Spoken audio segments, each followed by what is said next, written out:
Welcome to today's episode of The Sit Down, ladies and gentlemen. I have never ever been so nervous and honored at the same time. Today we are blessed with Dr. Hannes Dreyer. Welcome to the show, sir. Thank you, Bobby. I'm nervous as well, so I think it's going to be a great show, especially since we have to do it in English. I love it. So for the viewers that have been living under a rock for the past couple of years and don't know who Dr. Hannes Dreyer is, I'm going to give you a short but very powerful intro. Are you ready? I'm ready. Husband, biological father of two beautiful daughters, but a father figure to thousands of people. You really are, sir. Thank you. You are also a grandfather, about to become a grandfather for the third time in a couple of days. Chopper pilot. I don't think many people knew that about you. I didn't, for sure. You are also a property investor, very famous property investor, a crypto strategist, one of very few in the world, a real strategist. You are a mentor to thousands of people, a wealth creator, a real wealth creator that has proven track records. You are a real adventurer, from mountain biking to hiking to camping, you name it. Angola, drive through Africa, no problem. You're a tough guy. I know you are. And I don't say this lightly, and I've only said it to a couple of people, a real alpha male. I'm so honored to have you here, sir. Welcome. Yes. Let's start. Let's do because it. This is going to be fun. Great stuff. Thank you, Bobby.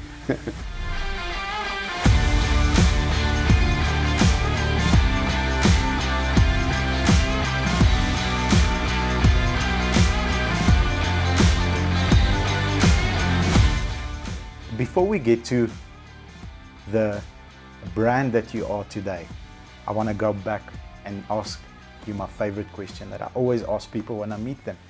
Who were you at 17 years old? What is your priority list? What's very important? What's not important? If we can just close our eyes and go back to when you were 17, which was a couple of years ago. Not that long ago. Yes, sir. Just like 5 or 10 years ago. Bobby, at 17, I had no idea what I wanted to do. I was totally, my best friend at that stage, he wanted to become a medical doctor. His parents were both doctors. And I think that was like almost a role model, the only role model that I had at that point in time.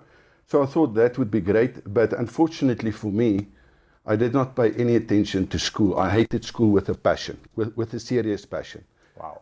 There's a lot of people that say they love school, and to me that was a waste of time. I started my first business at the age of 10. My mother took me out of that environment, put me in a hostel. My biological dad died when I was 7. Sorry, so very young. That was the best thing that ever happened to me. Wow. Okay, so you'll find that in the worst of situations is always the best, but you have to look for that. So the moment that you start dwelling on the negative, you'll always find the negative. And the moment that you start looking for the positive in the negative, you'll always find that that was supposed to happen in the way that it happened. So it happened for you, not to you. It happened for me. If that didn't happen to me at that stage, I would not have been the person that I'm today. So I'm so thankful that it happened to me. And I think that is something we miss the children are very resilient.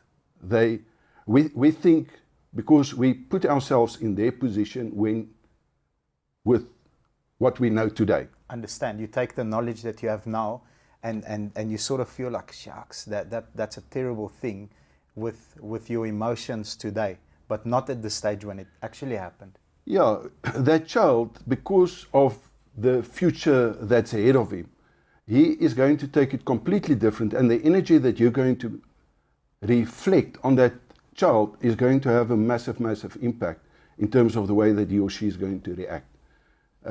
So at a very young age, I started to understand, because my mom, she did everything in her power in order to keep the family, first of all, together. You know, she had no qualification, she had no job, and suddenly it was chaos. So I'm taking my hat off for my mom to be able to take us through that and keep the family together. Me and my sister. that was absolutely amazing. But in that process, there was never money. You can just imagine how she must have struggled at that point in time. So whenever I ask her for sweets or anything, there's no money. So I started a business, and she didn't like that idea, because her idea, I think, was for me to go to university and get a great job and stuff like that. And so she took me out, put me in a boarding school in Rustenburg, which at that stage I did not like, but I think it was also a great thing for me to happen. And I started my second business within 2 months in that hostel, and I had it till my matric. Wow, if I may ask, I'm getting goosebumps. What did you provide a service? Did you provide a product? It's actually very, you see, most people, when we think in terms of business, we think on multi-million, billion type of thing. But a business, you have to start small, and then you have to grow into the skills. And it also depends on where you are at that stage in your life. So my needs was, I wanted toffees. I wanted talks. Yes. I wanted a talk back. Yes. I wanted stuff like a cool drink. Yes. That was my needs at that point in time. And I started cutting hair. Okay. Cutting hair? Yeah. Wow. So when? That was in, well, it was in grade, what do they call it nowadays? 8, standard 6. Wow. And the story behind that was simply, each and every Friday we had a hair inspection in the boarding school that I was. Okay. And I had no money. So I asked my friend, will you cut my hair and then I'll cut your hair? Because I saw what this hairdresser was doing, and the price that he charged. So I thought it's going to be very simple. If we can make a deal, then I'm saving 10 cents, okay, or 20 cents. Per week or per second week, or however many times you cut your hair. To me, that was a lot of money at that stage. Of course. You could get 4 knikkerballs for 1 cent. 10 cents is 40 knikkerballs. Wow. That's a lot of money. That's a fortune. And you can go a far away with that. And so that's basically, and then he made a mess of it. So, of your hair? Of my hair. Okay. But I thought, okay, it was his first time. You have to opportunity. forgive It was him. my first time as well, but I tried my best. Okay. And the other guys that looked at this was so impressed that they asked me, but will you cut our hair as well? And I said, okay, 10 cents, because the going rate was 20 cents. Half price? Half price immediately. Eventually I'll get so good it will be the same quality. And that's exactly what happened. Okay, Awesome. So within a very short time, when the next year the teachers would come to me to cut their hair during breaks. Wow. Okay, so instead of them paying, but then I started lifting my prices as well. Of course, they could afford more. They're earning a real salary. Yeah, so I think that is where it started. So at a very young age, I realized, but you don't need money to make money. You need resourcefulness. If you can have resourcefulness, there's nothing that's going to keep you. So I did not pay any attention to school. As I've said, I hated school. But then something else happened that I think was one of the best experiences in my life. I failed my matric. Okay? Failed your matric? And I will tell everyone in their world, if they want to have successful children, make sure that they fail their matric. Okay? I hope you've got the facial expression of Bobby here at the moment. You see, everyone is so involved with this. You must get good marks, and you must go to school and go to university. Yes. And that's how they indoctrinate us. This is the way that they keep the masses poor. Because they start feeding them from a very young age what they want them to be, which are employees. And an employee, to a certain extent, is a slave. Agree, because you exchange your time for a fixed salary. The most valuable thing that you'll ever have in your life, time. You are prepared to give that up to someone else in order to make a living. Nothing wrong with that, if that is what you want. A lot of people don't want, but at a very young age, I decided that's not what I want. So I went back to school. Actually, I passed my matric, but I did not get university exemption. So I had to do some subjects over. In order to have like a bridging, I think they call it a bridging course now, to lift up your subjects or to lift up your points. You could rewrite some of the subjects. To get a higher mark. To get a higher mark. Understand. And that then, of course. And I decided, I was 17 at that point in time. When you wrote matric? When I wrote matric the first time. So, and the second time I started at 17, but then I turned 18. 18. And the only reason why I passed is because I knew what they would ask me.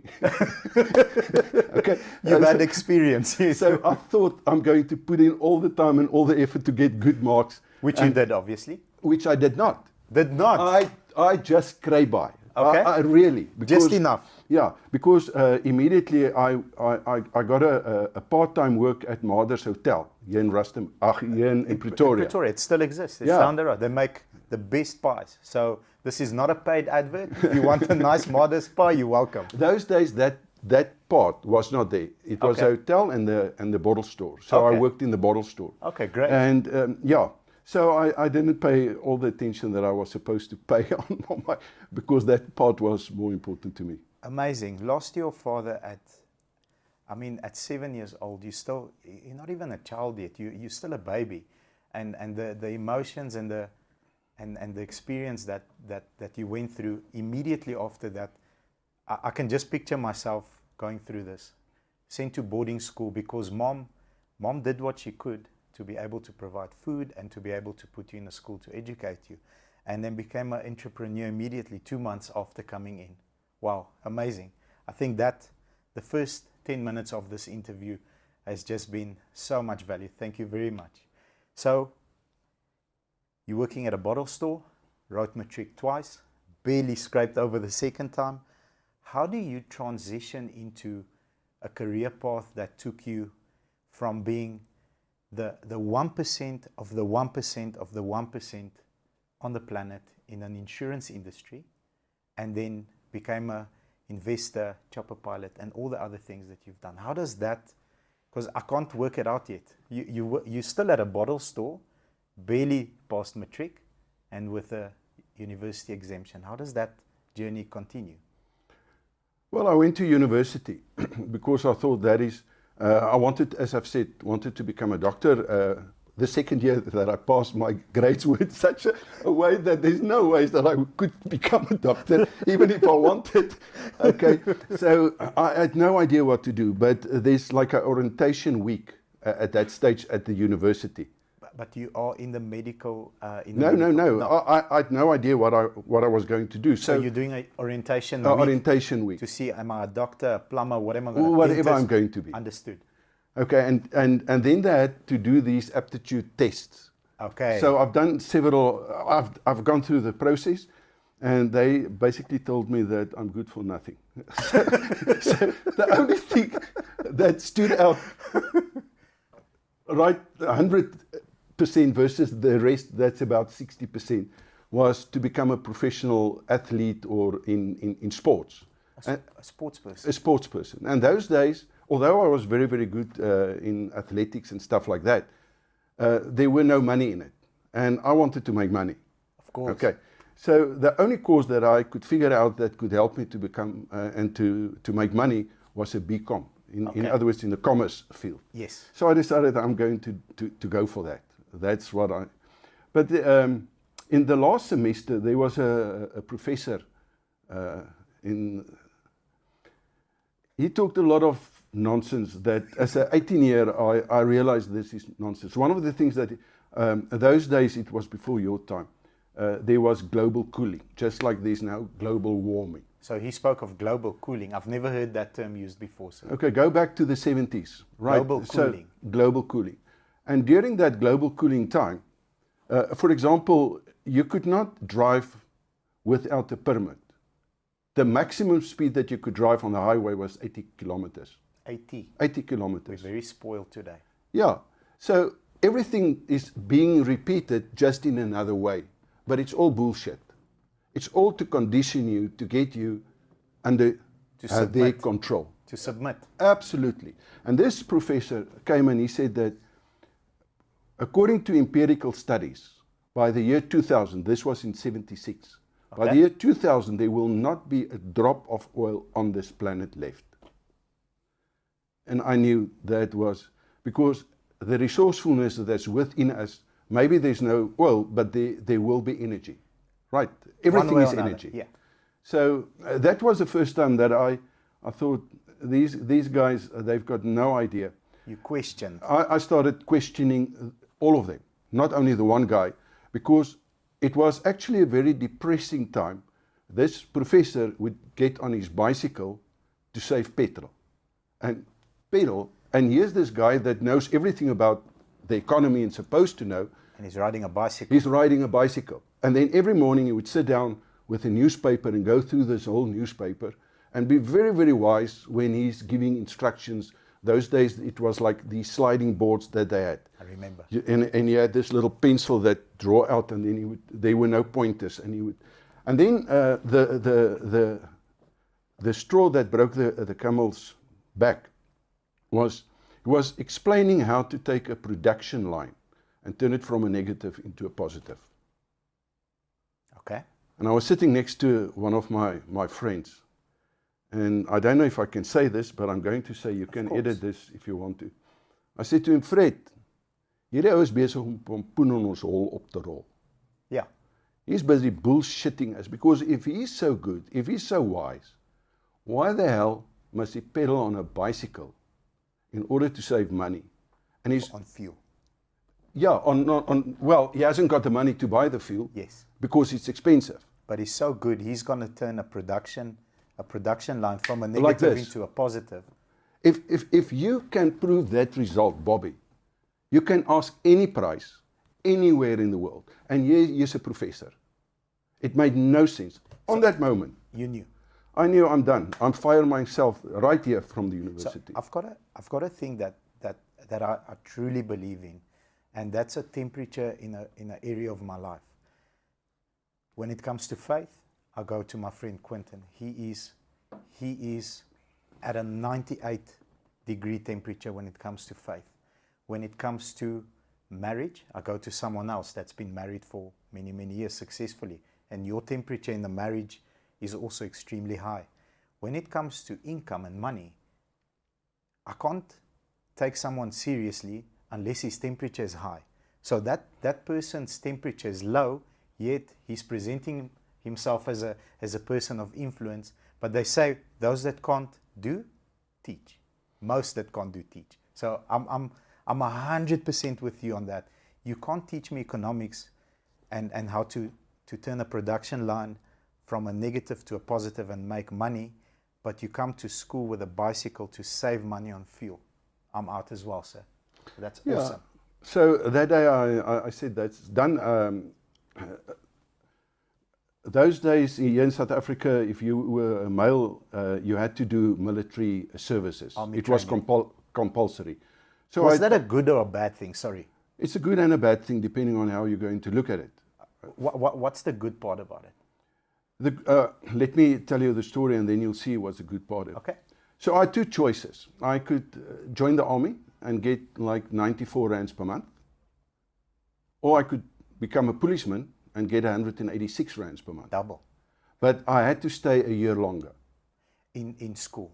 No, in the police force. In the police force. So the army those days were like a year, but they extended to 2 years. And as a policeman, you had to do 3 years. 3 years. Okay. So Understood. to me, it was a no-brainer. And one of the things that I value very, very high on my priority list is freedom. I don't want to be bogged down by rules and regulations and stuff like that. I want freedom.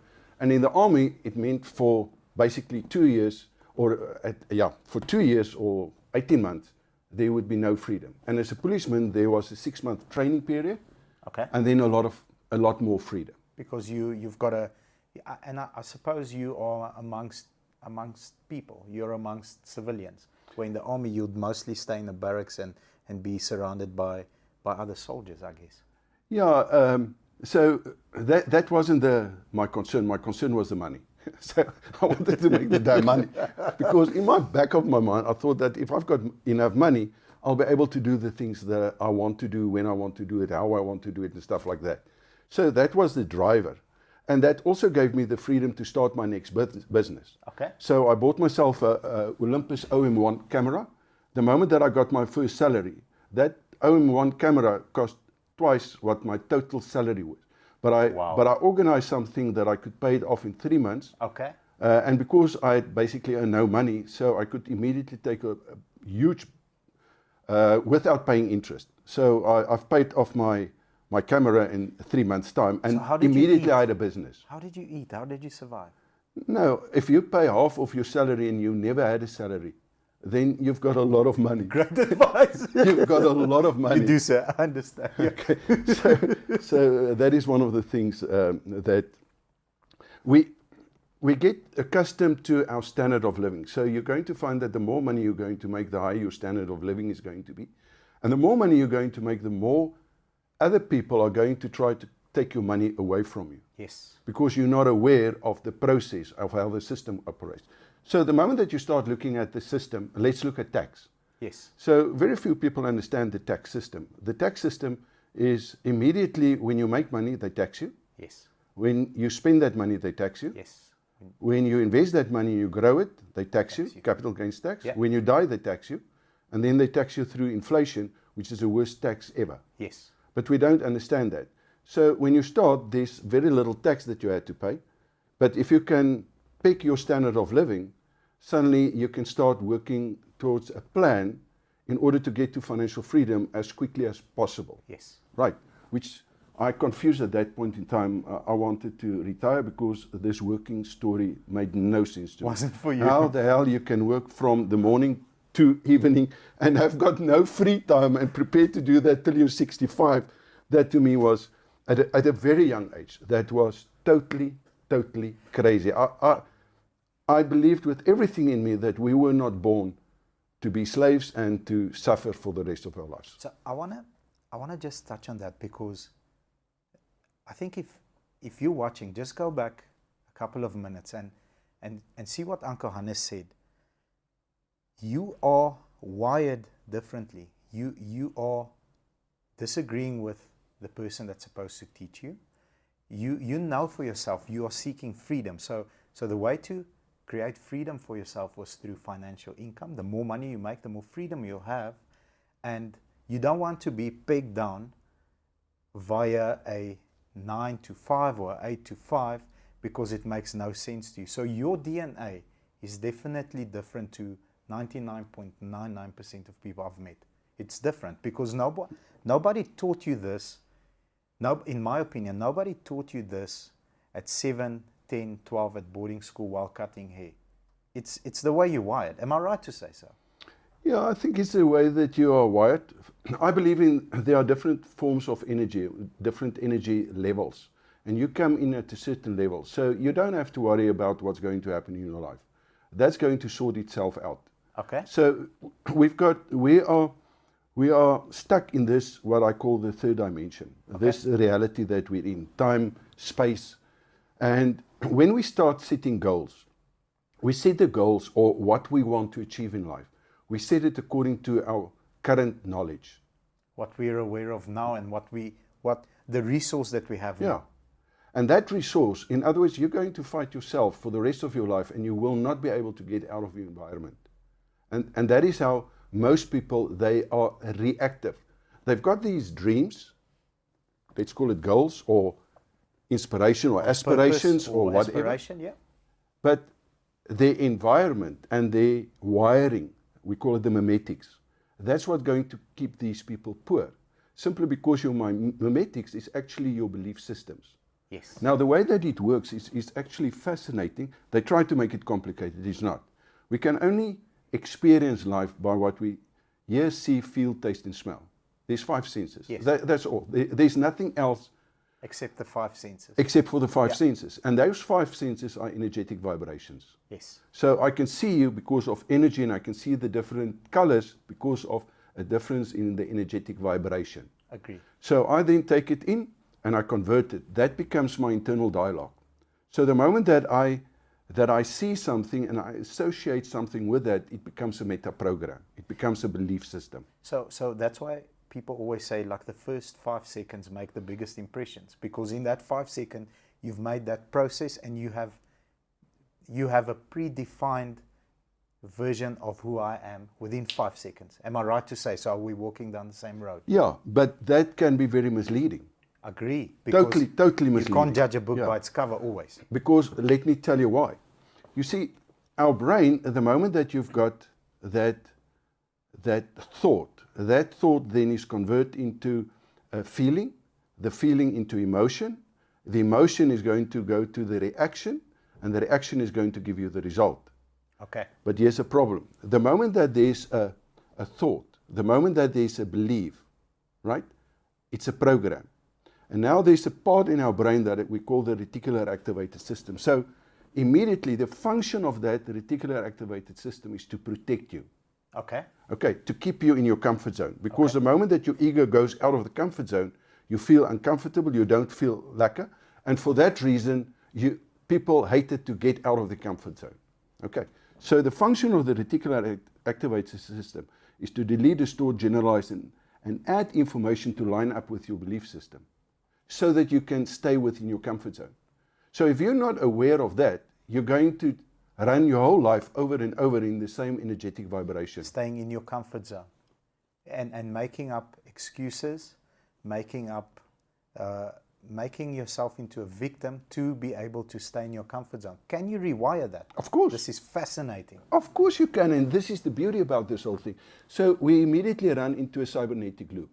And you find that by not taking, you first have to take responsibility, because you need to know, but where are you? And this is why when the worst things that happen in your life is actually guiding points for you to point you that this is not who you're supposed to be.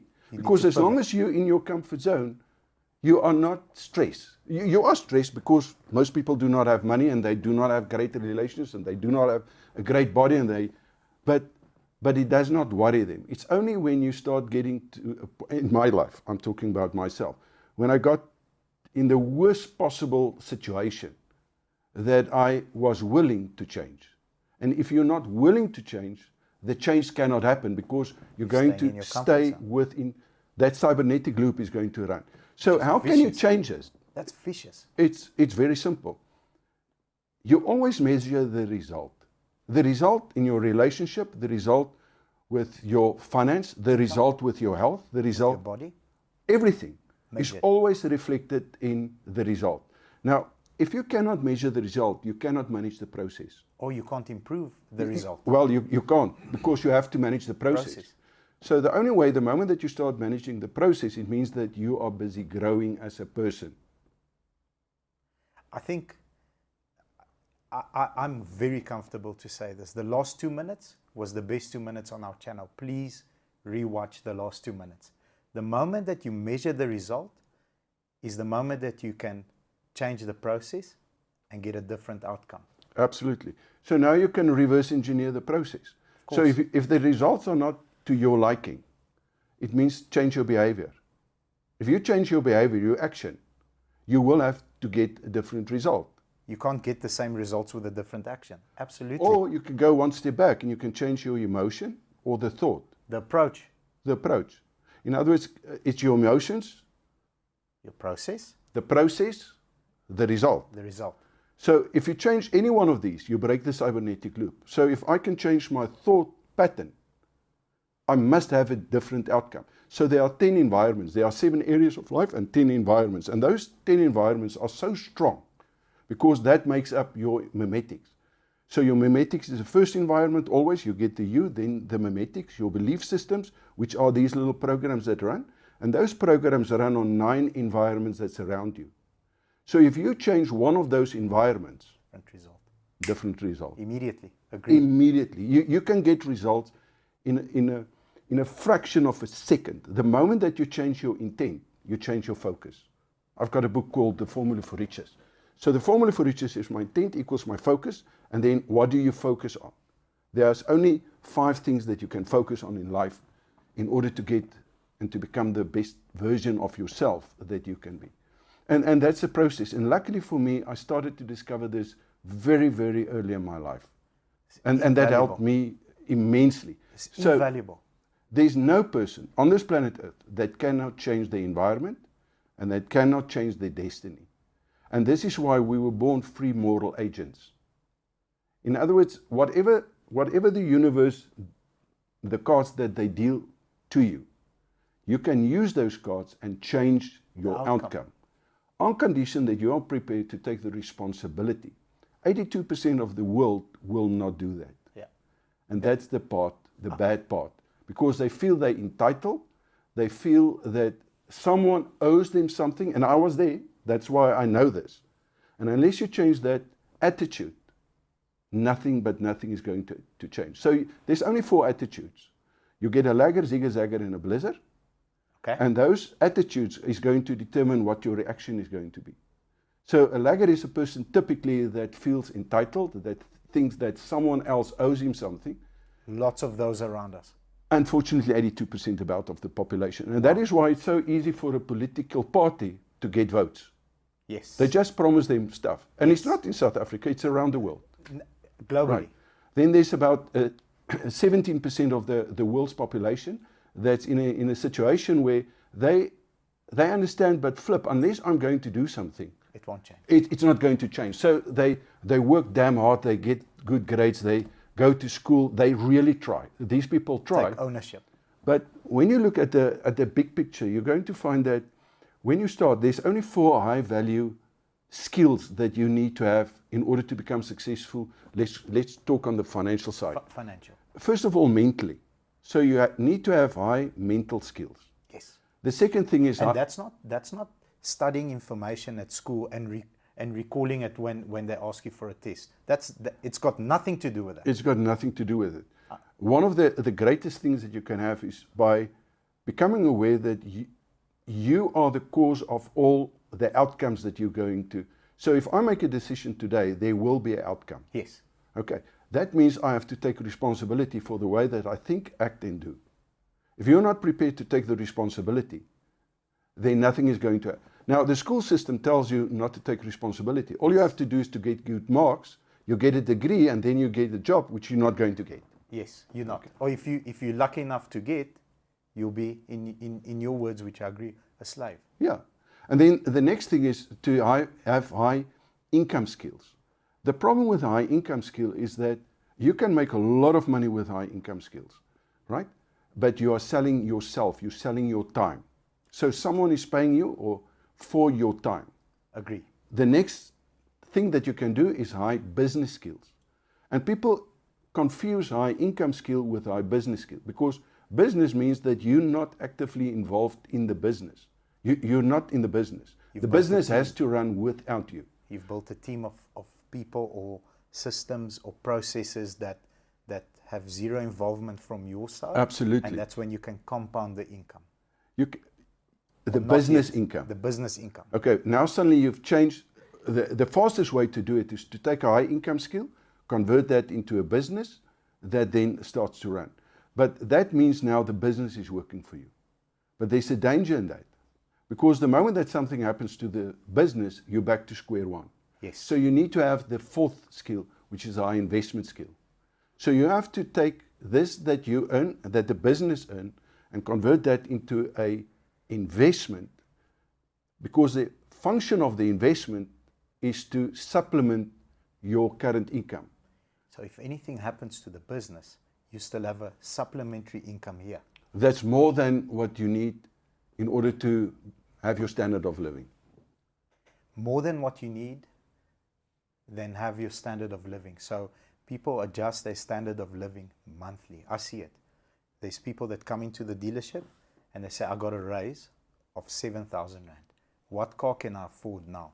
It hasn't even been paid in their bank account, but they're already adjusting their standard of living based on the raise that they're still going to get. And that's a big, big sickness, in my opinion, in society today, is every time the income jumps up, the fast car, whatever it is that they're going to buy, also follows immediately. It's not a sickness. It's designed. The problem is that person does not know that. He does not, or she does not know that they are manipulated to think that way. And therefore they react, because that seed, that meta program is running. So when you start looking at why they buy a car, you're going to find that it's got nothing to do with the car. It's got nothing to do. It's to do with the emotion that goes with the car. It's to impress, most of the time, someone that they don't like. Your neighbor. Yeah, or your mother-in-law, to show her that actually I know what I'm doing. I can afford this damn Mercedes. You can't afford the thing, because if you could afford it, you would bought it cash. Yeah, 100%. I think Wow, the last 15 minutes have changed my life. I'm gonna really reevaluate those 4 skills and then really try to deploy them in a better way. What I can tell you about my life story is, yes, you can change your cards. I was born in an Eastern European country that gets very cold, in a village. We grew up in a village. Not a lot of people know about that. When I married my South African wife, a lot of my friends came over and they all looked at this place with big eyes and said, "You were born here?" I said, "Yes, I'm very proud." Born in a village. My parents ran away there. It was a communistic type of a system. It just moved out of communism, but my father seeked a great future for his family. He's very ambitious, work ethic like I've never seen before in my life, and he changed the cards for ultimately for himself and for me and my sister, because you could get stuck there and live there and have that mental belief, but he thought that there must be a better way. There must be something else for me that's better than this, and like you said, worked his tail off to provide a better future, and I mean, from there on, we're in a team. I mean, I've got the blessing and the opportunity to speak to you. So our cards will definitely change from a village into a business that, I mean, we're a team of 200 plus people. It just validates what you said to me 100,000%. But where did it start? It started with him actively thinking about and realizing that I have control over my life and my kids' future and my future. And I have to do something now, change something now, in order for me to get a better result. So he understood the situation he was in. He knew that risk has to be taken, risk unknown has to be faced, which is outside the comfort zone, which you just taught me, in order for him to get a better result mentally. He broke that cybernetic loop. 100%. So he changed his way of thinking. Yeah. The moment that happened, his environment changed, because suddenly all the environments that links to the memetics had to change, because otherwise the belief did not change. A lot of people say, "I believe," but they lie. Yeah. They still believe the old stuff. Yes. Because you can see that they're not prepared to change. If you truly believe, you'll take action. The moment that you believe something, the moment that you take action, your life has got a total different outcome. In the moment that happened. In your that same moment, life changes. Maybe I can tell you a little story if I may. Please. So during that process, I joined the police force. I failed in the police force, believe it or not. That was. So you're failing at all the government and society rules, regulations, but you are succeeding in wherever you've got control of the outcome. You're succeeding. Here you're a slave, basically, and you're failing the whole time. Yeah, when I joined the police, they said it's 2 years, and then they changed it to 3 years. While you were in there? While I was in it, and I decided no, at 2 years, 10 months, I decided no, pull the plug. And let me tell you why I pulled the plug. There was this saying or belief that if you were a policeman for 3 years, you're going to be a policeman for the rest of your life. You didn't want to be a policeman for the rest of your life. And I had this thing, I'm not a policeman, I'm here to do a certain job. And once that is done, I'm going to. But in 2 years, 10 months into the police force, I was stationed in Gravelot. And we were driving, and on the road, there was a donkey. Okay. And a donkey is not supposed to be on the road, and I'm a policeman. So I have to see that everyone is. So we got the donkey a little bit, and I took my 9mm parabellum, boom, and I shot him right there, exactly where I am. And this donkey's neck went like, and he's down. And in that moment, I realized I have to resign tomorrow, because I'm becoming a policeman. That's not who you are in your core. I got joy to see something die. That's not who you are as a human. This is not who I am.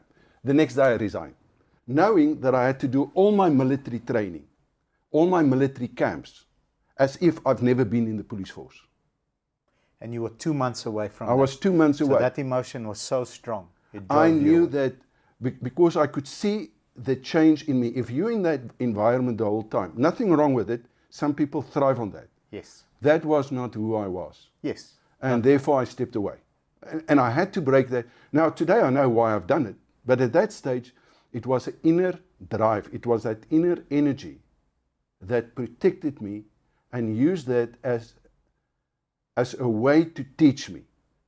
The moment that you start getting satisfaction when anything dies, to me, I'm not talking about other people, I'm talking about myself. I share the feeling. That is the moment that I have to take action and change. And change. So that your life's course adjusts. And then I've tried a lot of things, okay, and everything failed.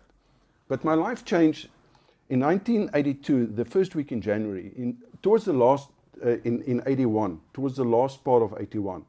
I was busy with a business, and unfortunately or fortunately for me, my mom stood security for that business. Okay, okay. It was chicken farming. So How old were you then? I was 24. 24, young man. Yeah, doing chicken farming. Yeah, trying to make a living. So, and initially it worked, and then everything starts turning against me, and I had this massive amount of debt, and I had no idea how to get out of this. And it was the first week in 1982, in January, literally the first week. And I was desperate to find out, how is it possible that I wanted to be a multi-millionaire, and here I'm sitting with all this in the worst possible environment. I do not have, and my mom's standing security. Where I stayed, I stayed in a squatter. There was no ceiling, no electricity, nothing like that. No running water, no toilet. But I had this dream of becoming chicken farmer. Making money. The chickens was just a way to get to the money. And as a policeman, I bought a book called The Greatest Secret in the World by Ogmandino. Yes. Small little book. And I thought, there has to be a secret. I need to find the secret. So I started reading this book. But my English is not that good. I could not find the damn secret. But I was getting desperate, so I read the book again. Okay? I couldn't find.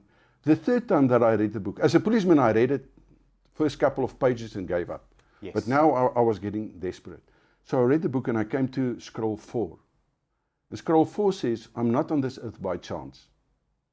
I'm here by a purpose. And that purpose is not to shrink into a grain of sand, but to grow into a mountain. And henceforth, I'll strain my potential until it cries for mercy. I'll strain my potential until it cries for mercy. Wow, that's powerful. And I read that and I thought, can this be the secret? Yes. And I read it again. And I knew that was the secret. You see, in that moment, I realized, up to then, I was a lagger. I was depending on other people. I was I've never strained my potential. And every time, I had a reason why, an excuse why not. A victim card.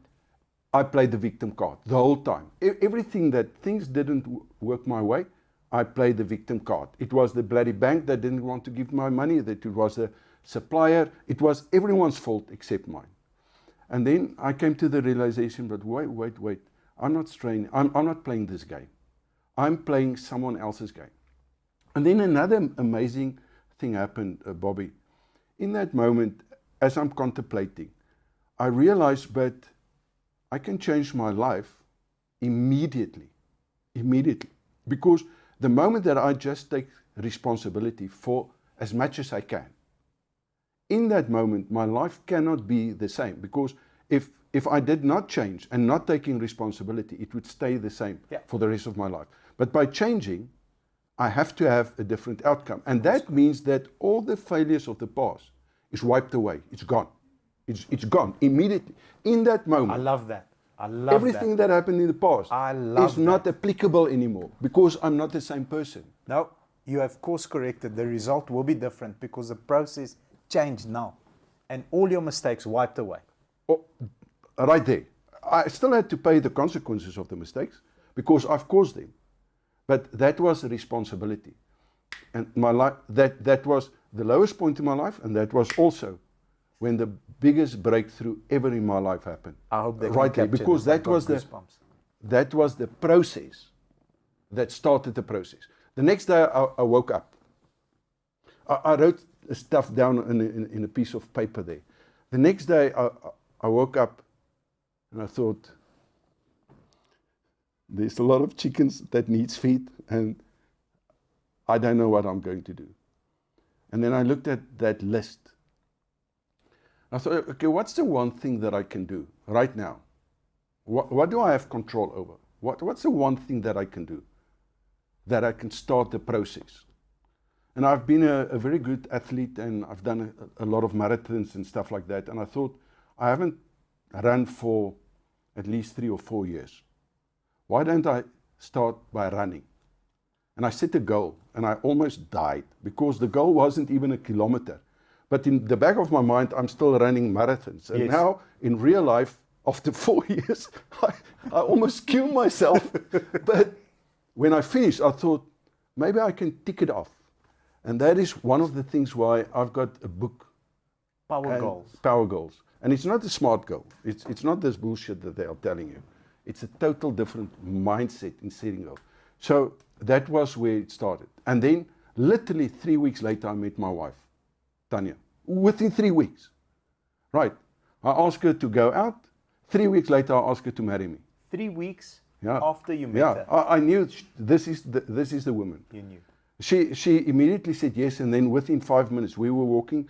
We went for a romantic movie. And on our way back to her flat, we had to pass the morgue. And she looked back, I think it's the morgue. Right there, she decided, no, she doesn't know me. She can't make a commitment. So after she said yes? Yeah, she said yes, and then 5 minutes later, she changed her mind. You should have changed. So I said, okay, when you're ready. And when you're ready. Within 6 months, we got married. Beautiful. And till today, we've got this. She is an amazing woman. I've had the privilege to meet her, and she was an active judge in South Africa. She was an active... not a judge, a magistrate. A magistrate, an active magistrate. She is superwoman. She would be a judge, but she retired before I retired. She retired at the age of 28. At the age of 28? Yeah, we started at 24. Beautiful. Okay. And at what age did you retire? At 37. At 37. Yeah. My age. I'm nowhere close to retiring. The date that you spoke of, I've got mountains of that. So that was the process. That's where it started. And then I had to find a way. One of the things that I did when Tanya asked me to marry her, I had to find herself a flat. I had like 5 jobs at that stage. One of them was being an estate agent. Okay. Right. Sold houses. Yeah. And she said to me, but she's got this small flat. She wants to move into a bigger flat. So I found a flat. And she said, okay, this is what she wants. And then she said to me, but she's got a problem. I said, what's the problem? She said, this flat is too big for her.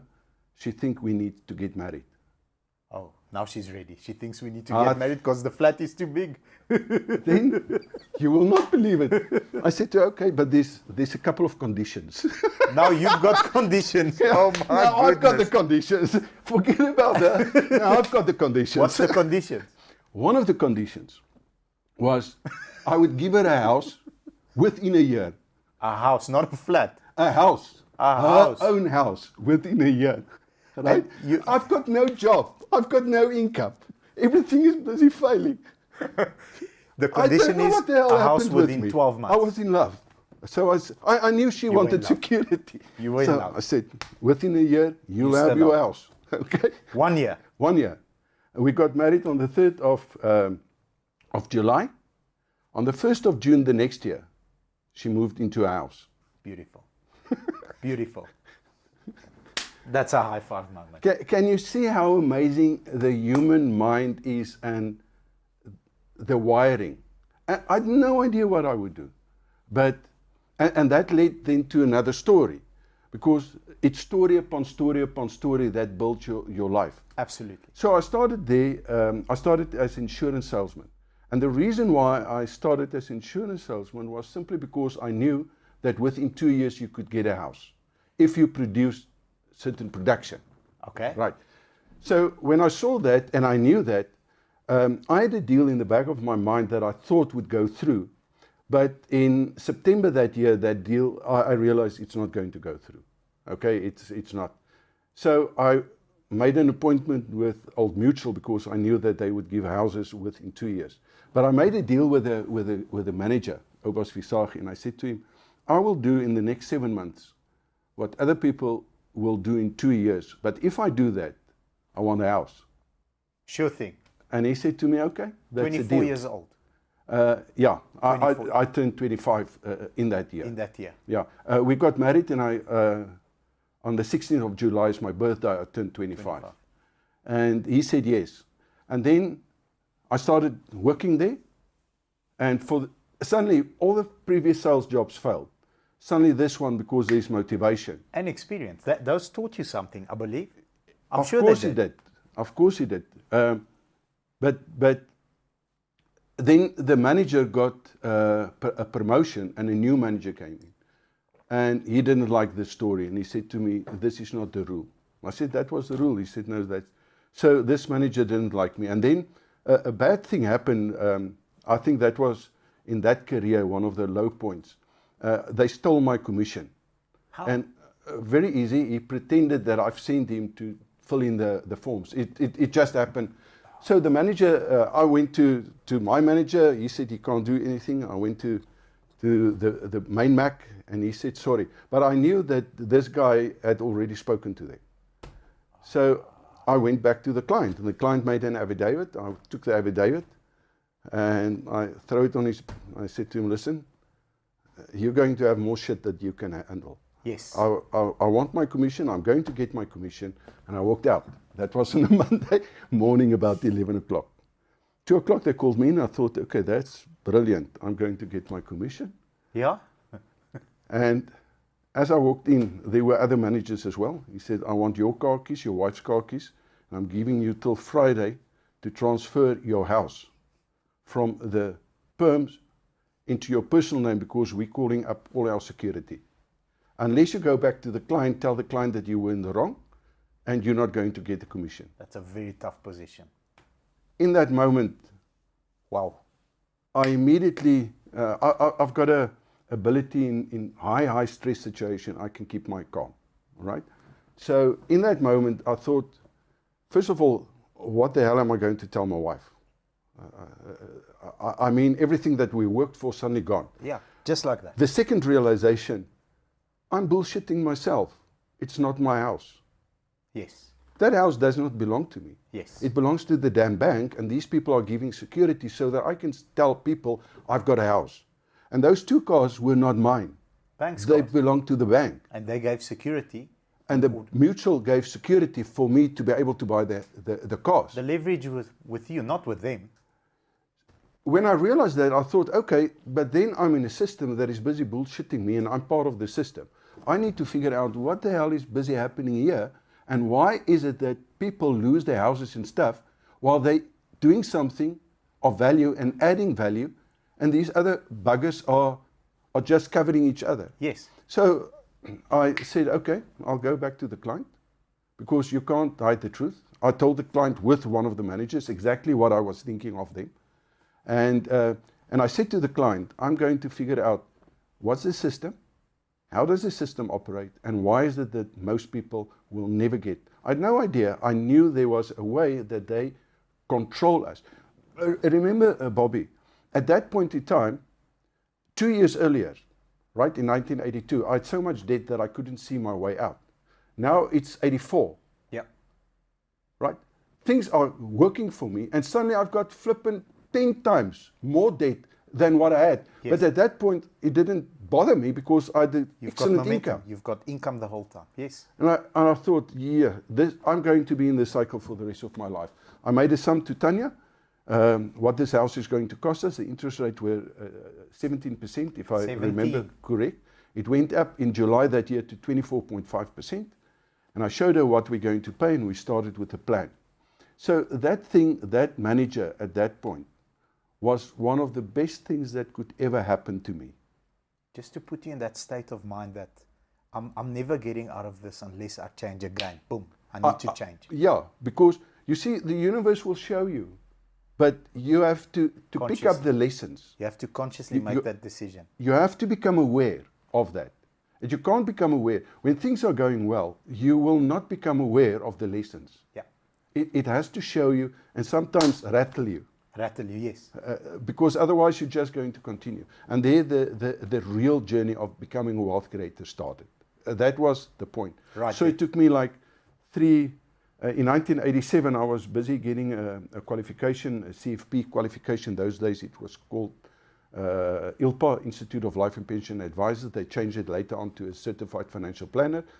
And while I was doing that, I wanted to know, but because I've paid my house off in 3 years and 8 months. 3 years and 8 3 months. years and 8 months, because that was one of the goals. Yes. So when my house was almost paid, I wanted to know, but what was the real growth on the amount of money that I've put in this house? Only to figure out that that was the worst decision ever in my life. There was no growth. Well, actually, the A little growth bit of wasn't that bad, because at 27%, at 24%, if you pay back, immediately you're getting 24% growth on your money. Agreed. If you really think about it. Agreed, yes. Okay. So it wasn't that bad. It was far better than any other investment that I could have made. Makes sense. But it would not help me to make me rich. No. Okay. And then I thought, okay, but what if I've rented this place out and there would be other income? And suddenly that sum changed completely. Agree. So the moment that the sum changed, I thought, but what if I can find a property, a better investment than what my house is, because this is a roof over my head. I can't see my house as investment ever, because I'll always need a place to stay. Agree. So when that realization happened, Bobby, my life changed, because I did a little calculation, and I discovered that your IGR must be bigger than your FFGR, otherwise you'll never get to your goal. Your investment growth rate, how hard your money is working, Yes. must be bigger than your goal in order to get to your goal, the goal rate. So if I want to make X amount of money, for the sake of maths, I want 10 rands worth of investments, I need to be producing, and say 10 months, I need to be producing more than 1 rand, say 1 rand 50, that's when the sum makes sense. Do I Not only understand it that, correctly? no, because your investment has to replace the 10 rand. Okay. The investment income has to replace your income, because otherwise you're not financially free. Okay. Agree. Makes Okay. sense. And there's a little sum. If you want to, I can send it to you.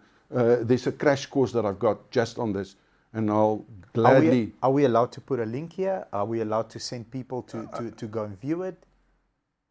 Why not? Beautiful. Okay. Beautiful. Do you think it will add value to other people? It will definitely add value to other Okay. people. Then we do it. 100%. Okay. So that is where the process, and then I discover by going through this. Now, remember, I'm busy getting a financial degree, one of the highest financial planners qualification. And here I've developed a program, and in the program I discovered that there are 27 variables. Each and every one of the variables are actually a risk. Okay. And each and every one of the risks can be mitigated or handled.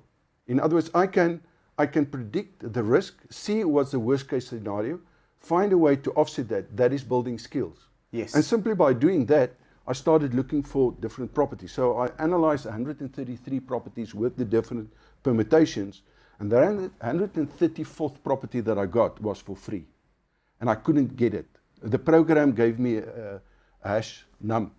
It couldn't calculate it. So I thought there's a program, there's an error in my rationale. Yes. With my program. Free meaning it's going to cost me no money to invest in this property. None. Zilch, zero.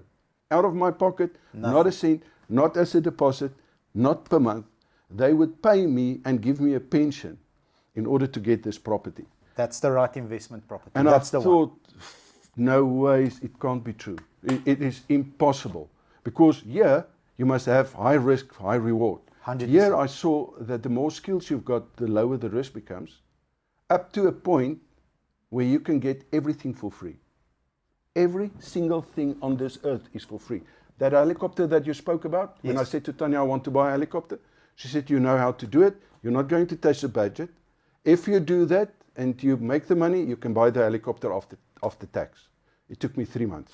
To buy a helicopter. Yeah. You mitigated the risk and it came for free. I simply attached a little investment to it until the investment was enough to pay for the chopper. For the chopper. And then I still had the income streams. So that chopper didn't cost you any money out of the family fund, if I may say, the family investment.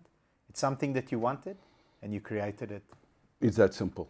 The moment that you click how powerful we are, Bobby, and the people that is listening to us, the moment that they understand that our Creator gave us everything at birth to become the best we that we can be. Right. So a lot of people say, but what's your purpose? What's your purpose here on earth, if I may ask? So my purpose, I want to leave you after meeting you better than when I found you. I want to bring young people into the company, train them to become, I wouldn't say financially free, but to become in a position where I can pass down a skill to them with when it comes to sales or process or looking at a system or a way of doing things that leaves them better off than before they met me, even if they leave me. What if I'm telling you that that's bullshit? 100%. Why? You see, this is a point in my life where the mouse wheel is running and I'm the mouse looking at the wheel running. I'm not in that circle. So that's been my purpose for a couple of years, and that's helped me grow my business because I help more people make money. But my purpose when it comes to my career. That's my purpose when it comes to my career. Now we're getting, because there are 7 areas of life. There's 10 environments. 100%. That's my purpose in my career. We start getting confused of what's your purpose. Now that purpose will never become a reality unless what happens? What's your purpose? So my purpose as a human being is to be the best version of myself that I could be in each and every area of my life. Now we're getting to something, because that little story that I read says, I'm going to strain my potential until it cries for mercy. Yes. Right. My potential in every area. It means that I need to become the best person and that I can be in all areas of life. In my marriage, in my health, all areas. in my career, as a son. Because all of these are interlinked. It's intertwined. You can't remove. The only reason why you focus on the business is if you're in the business, you focus on the business, but the rest are still there. But the moment that you change the business, all the environments can change and will change. 100%. Immediately. 100%. So by changing the business, but understanding the total purpose, immediately you start aligning all the rest of the areas in order for you to become the best you that you can be. 100%. Just a quick example. When we started our masterclass channel, it meant that 3 nights a week I would have to work very late. That will have an immediate effect on my marriage.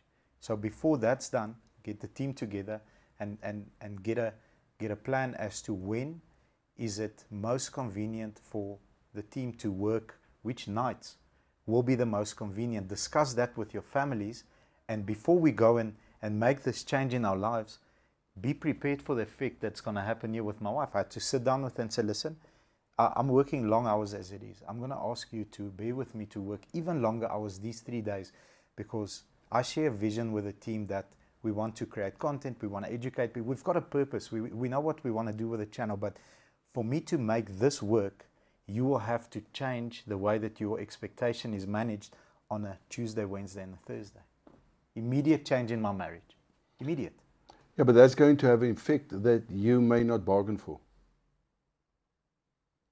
You see, why don't you rethink the whole process and still do that, but have more time? In other words, you compensate. Yeah, so I'm exchanging, yes. But you have to exchange, because otherwise you're going to focus on one area. One area is going to grow. The rest will fail. The rest, and that's not who we're supposed to be. We're supposed to be the best we that we can be. In all areas. In all areas. And everyone will tell you that it's not possible, but it's possible. On condition that you change your mindset. I believe it's possible. Yeah, but then it is possible. Yeah, I believe it's possible because my relationship with my wife has grown stronger because she understands and she's bought into the vision, and she knows the difference in the amount of time we get to spend together on those 3 nights, but she appreciates the result that the team has seen. If you achieve that, what's the reward? If I achieve the growing of the masterclass channel and Yeah. the How do you measure that? so my reward is the amount of subscribers that we get, people that comment on our videos.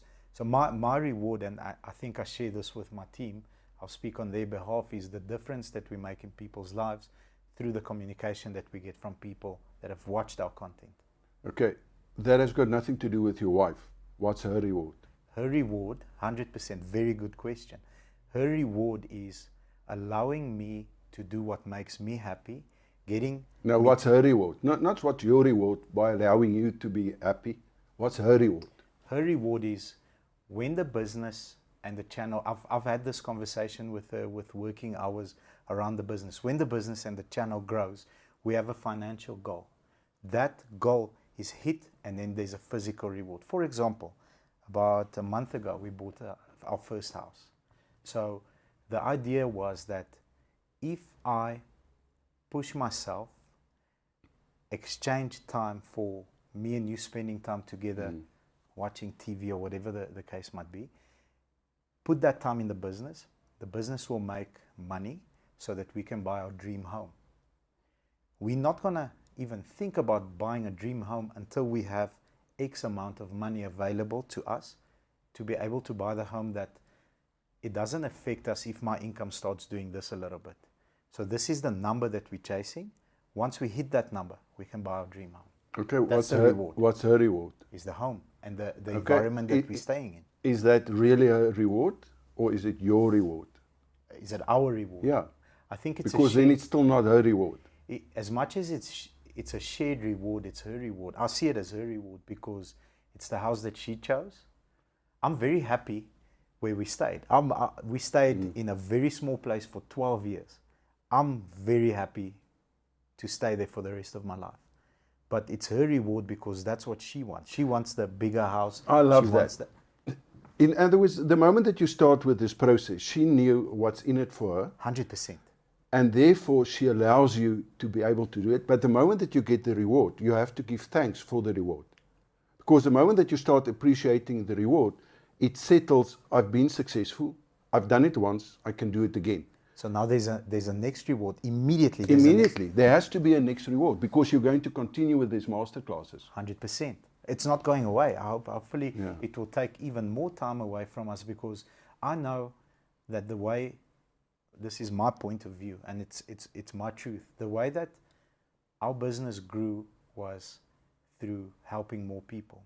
And that's serving more customers and helping more, but I still believe it begins within the company. Helping more people within the company will lead to us serving more customers. So getting cadets in, training them up, kids that, most of them didn't finish matric, so they didn't have, and come from a similar background to what you came. Come in, teach them a skill that can make them real income, not earning 4 or 5 grand a month. Make them at the stage of their lives, the 1% of the 1% at 19, earning 40, 50,000 rand. The more people I got to that level, the bigger the business grew. So that's my understanding of growing the financial income of the dealership, and my own income is helping more people internally that can serve more customers. I think it's fabulous. I think it's brilliant what you're busy doing. Thank you very much. Thank you. And with your help, we'll grow the channel because the amount of value that the viewers, young and old, are going to receive here, it's just, I can't describe how much I've learned in the last 20 minutes. So are you ready for the next question? Go for it. I speak of landmines, and for me a landmine is something that did blow my leg away or piece, but I still survived. So it was a tremendous clap against my head because maybe I didn't know better, or I just came into something blind. So if you don't mind sharing a landmine or two that you've experienced in your life where you made a big mistake, but you sort of survived and you moved on and you learned, so that I and the rest of the viewers hopefully never step on that landmine. if you're comfortable sharing that. Are you prepared to hear the Of course, absolutely. the boom? I can't wait. I can't wait for the boom. I'm sure you've tried so many things and you've been successful in so many things, and so many things that led to the success were failures, like the chicken farm. So I can't wait to hear it. I can't wait to hear the boom. I joined the insurance industry, the financial planning industry. Remember, I wanted to become rich. Yes. So if you want to become rich, what do? You go and learn how to become rich, which there's only one. It's either BCom or become a financial advisor and a planner at a later stage. Yes. Because I thought that once I've got this information, I will know what to do. Yes. And then I can share that information with my clients at Yes. that point in time. Crowd So over. I started this process. In 1987, I'm getting a qualification, a degree, CFP. Yeah. And I realized, but everything that they are teaching me is bullshit. Because here I developed a Property Pro program where I see that you don't need money to make money. And there's that a property that's actually for free. That's for free. That boggled my mind. And they don't know this. And they don't know this. And if I can find one property, I can surely find another one and another one, because now I know what to look for. Because you looked at 133, or what was the number? Yeah, it was 133. The 134th property. But was the free one. I didn't know what to look for. But now suddenly I knew what to look for. And where to look for it. Yeah. And it's all over the show on condition that you think differently. Yeah. You're looking for it. So here's a lesson. Here's the landmine. As soon as I got that qualification, the first time that we had a meeting, a branch meeting, the manager asked me, what is it that you've learned in getting this degree? And I said, there's actually two things that I've learned. There's the system. Yes. And then this system is based on a fractional system. We call it the financial system. And then there's a system that no one talks about. And this system is the universal system. Okay. It's God's way of giving to us. This is abundance, this is the law of multiplication, and this is the law of fraction. And everything that we are learning and that we are supposed to help other people is to keep them limited. In that system. In this system, because we think we're getting degrees and we think that we are very wise and we know everything about the law and we know everything about the product and we know everything about everything. About a fractional system. But we got no fucking idea how to make money. Yeah. We've got no idea. We've got no idea how to grow money. You sit with a BCom degree, LLB degree, you're sitting with a CA, you sit with a PhD, and you've got no freaking idea how to make money. You know the rules, that's it. You know all the rules, and these rules were set up by these people to keep you in place for the next 30 to 50 to 60 Till you years. retire. But what about this? When I said this to the manager, he said to me, sit down, you'll never be successful in your life. Okay. You'll never be successful. In this game, unless you do this, you cannot. And because of the property, I retired a couple of years later. But at the same time, I started focusing on the life insurance, on the insurance part, on the buy and sell agreement, the estate planning. That was my focus. Because I knew that this way would never... So the landmine that I've stepped in was to trust that other people know better and other people are experts. But I regurgitated the information, and that was deliberately to keep you limited. Small. And limited. Because it's a fractional system. At the moment, we're getting 155% growth over the last year that I can prove. Over the last 5 years, 188% compounded growth. Wow. 188% compounded growth. But we do not do, but you can't do that by giving your money to someone else. You have to take responsibility. You have to learn the skills in order to be able to do it. And people are not prepared to do that. It's uncomfortable, that's why. The landmine, and it's not uncomfortable, it's only uncomfortable because you think it's uncomfortable. Yeah. But the moment that you start seeing the results, it's a complete different story. And I think that is the biggest landmine that I've stepped in, is to trust what the academia is feeding you as the truth. Can I give you my opinion? Yeah, I don't please. think that's a landmine that poof explodes, and it explodes at the time you retire and you think back and say, I could have been differently. So that's more a ticking bomb, which is 100 million times worse than a landmine, because a landmine teaches you the lesson now and you move on. That is the best advice we've received yet. Thank you very, very much. Again. The previous was the second best. This is the best, because if you don't, it's not one that you step on, it blows you. You step on it slowly eats you up until the day that you are 60, 70, however old you are, and you realize, shit, I could have done things differently. I should have made a move right there and then, but I stayed in this comfortable. Why do you think that is? I think it's a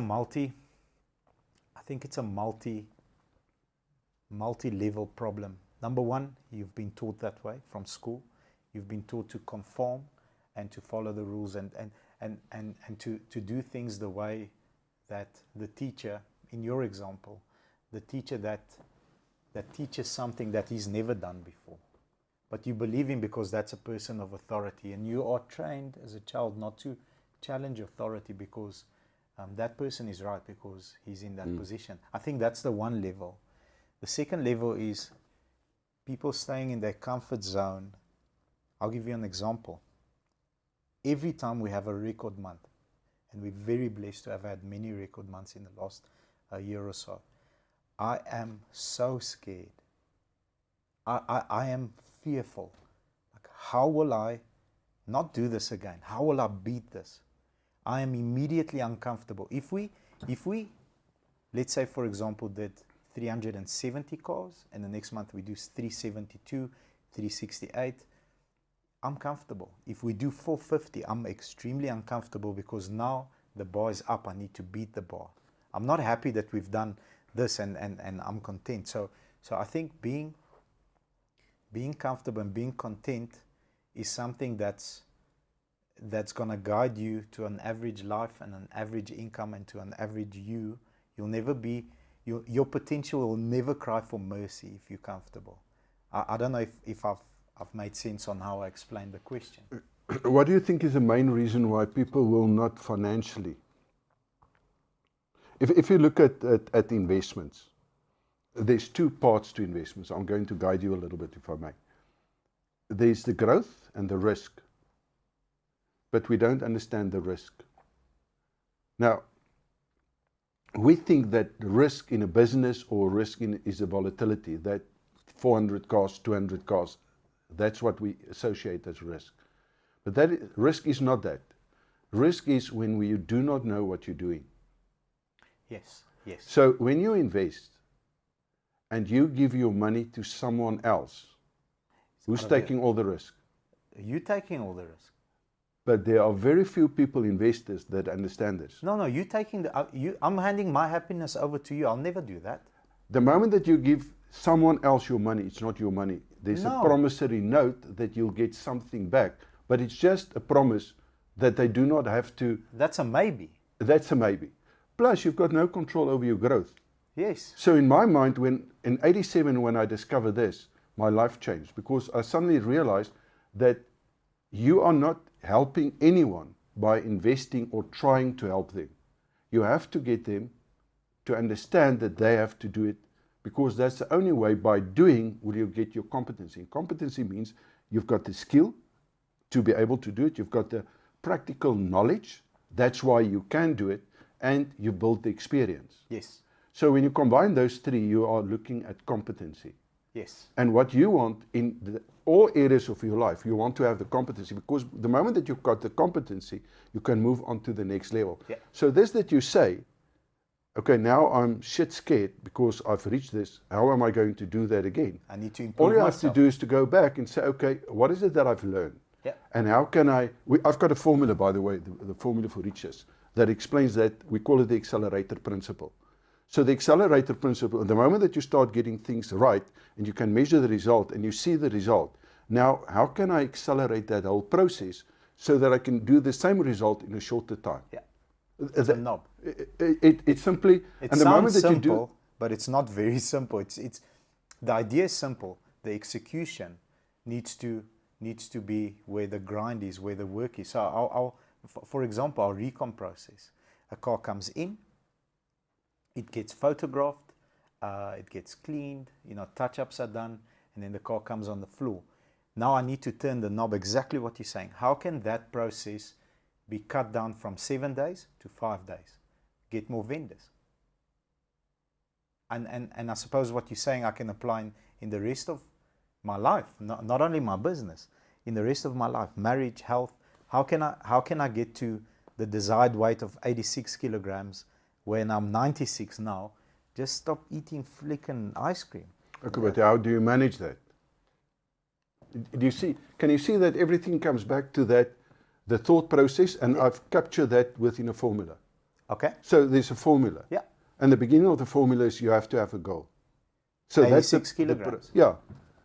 And then to manage it is actually very, very simple. The moment that you know what to do, because now you have to say, have I done what I was supposed to do today, yes or no? Have I eaten properly? Have I had ice cream?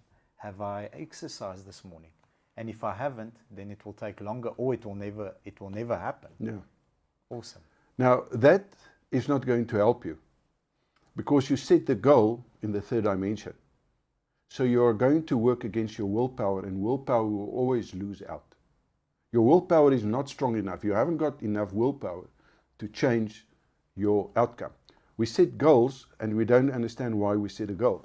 You set a goal to have a Ferrari. Why? Okay, there's a process. I'm explaining this in this book, by the way. Okay, so the goal is not to have a Ferrari. The goal is to become the person that can afford the Ferrari. Yeah, 100%. If you're that person, you can buy a Ferrari every month. 100%. And this is what people are missing.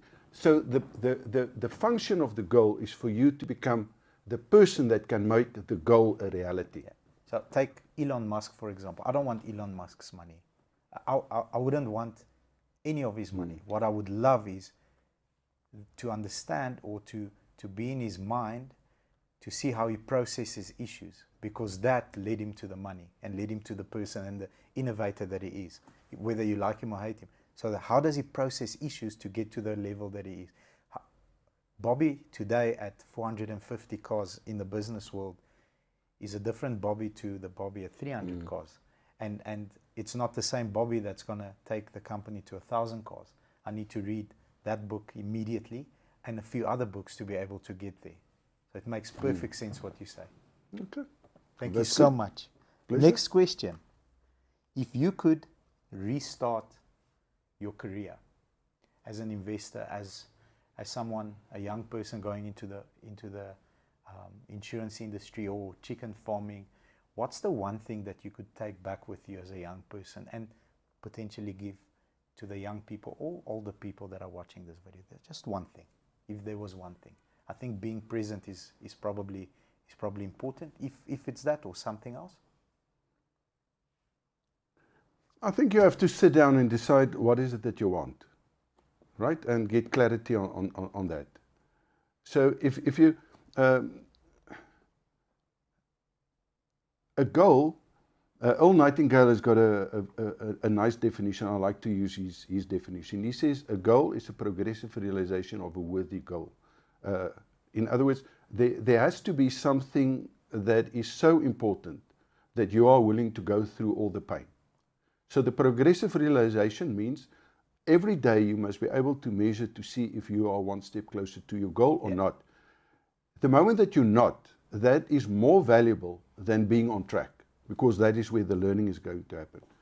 Now, that process, in order to become successful, I need to get the right information in the right order for the level of the game that I'm at, and then I have to do it.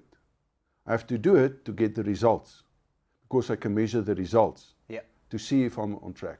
The other 4 steps, you can adjust here to get a different You result can all the time. adjust that and you link that with the formula. In other words, what do I need to focus on? To get a different result. And you link that back to your high value skills. Yes. So everything is intertwined. Okay. So if I can, the quickest way to do that, so you've got a goal, you understand the definition of a goal, you know how to get to that goal, and the fastest way to do that is to get a mentor. Yes. Now, it's not a mentor with qualification. It's a mentor that has done this before. So he has High achieved temperature in that field. very high temperature. In other words, that mentor, what you want to achieve, he must have achieved without teaching other people. In other words, he must achieve this. I see so many coaches and gurus out there. Oh, the internet's full of the nothing. Sweet blow boggerel that they can prove, but Yes. they are successful because They they've sell a got the dream. skills. They've got the sales skills. They've got the the persuasion skills. But they've got no ways to prove that they could have done that without selling the product or the service that they're doing. So when you look, and it's something that you referred to on earlier.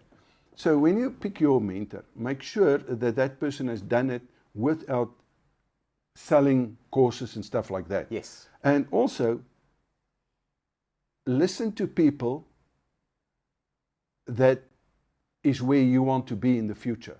Yes. Most people are going to listen to advisors that's poorer than what they are. Yeah. 100%. It makes no sense. Or that has got a huge pose. Yes. I don't like a pose. I don't like people pretending. Yeah.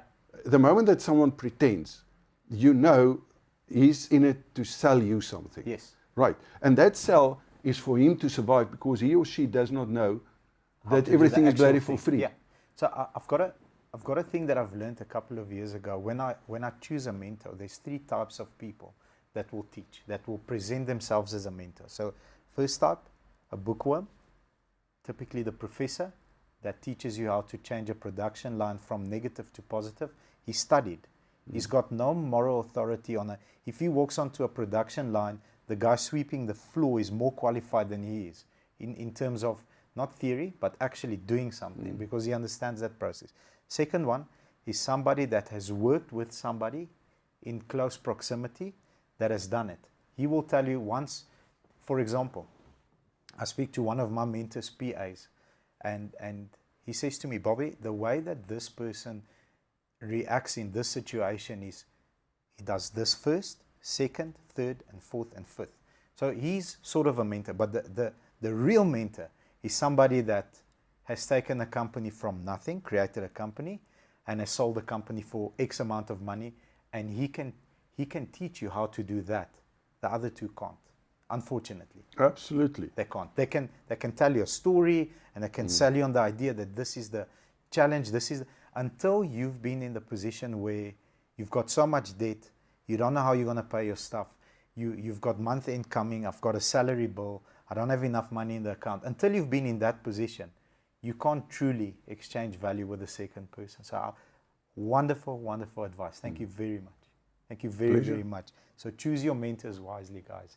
Make sure that the mentor is not going to sell you a course that will make you a millionaire, but he's not a millionaire. So you can't buy that course. You're going to waste your time and You money. can buy it and you can even learn from it, but you're not going to get the true value. value. Yeah. It's not to say that you can't get value. You can, because it's your mindset. So before you buy something, decide beforehand what is it that you want to What's get the out result? of that, and then you're going to get it. But it's just easier. It's just quicker if someone has gone through all that already. The true, and what I've found is that's another point I want to make. The flamboyant people on YouTube and Facebook selling courses that are those are the guys that have maybe studied or they've seen somebody do it. The true experts are quiet, they're soft-spoken, they're not flamboyant. Like me and you are speaking, you are a true expert. You are, everything you say makes 100% sense. So thank you. Pleasure. My next question, best time to invest and factors to consider when getting started. So when should I start investing? At what stage of my life or career? And what are the factors I should consider before I invest? That's a technical question. I like that question. It's actually very simple. Okay. The best time is right now, today. Today. Okay, irrespective of your age. So, but now there are 2 ways to invest, Bobby. There's a right way and a wrong way. Okay. So you can invest all your money. If it's in the wrong way, you're never going to get the results.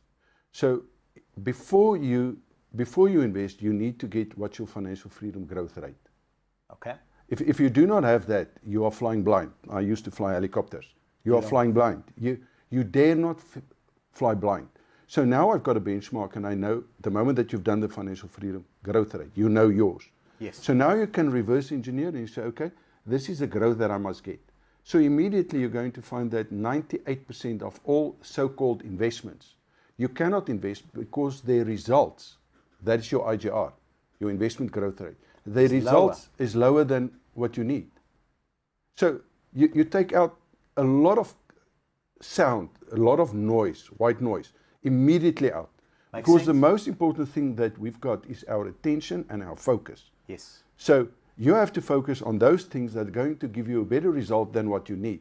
Because otherwise you'll never be in a position where you can be financially free.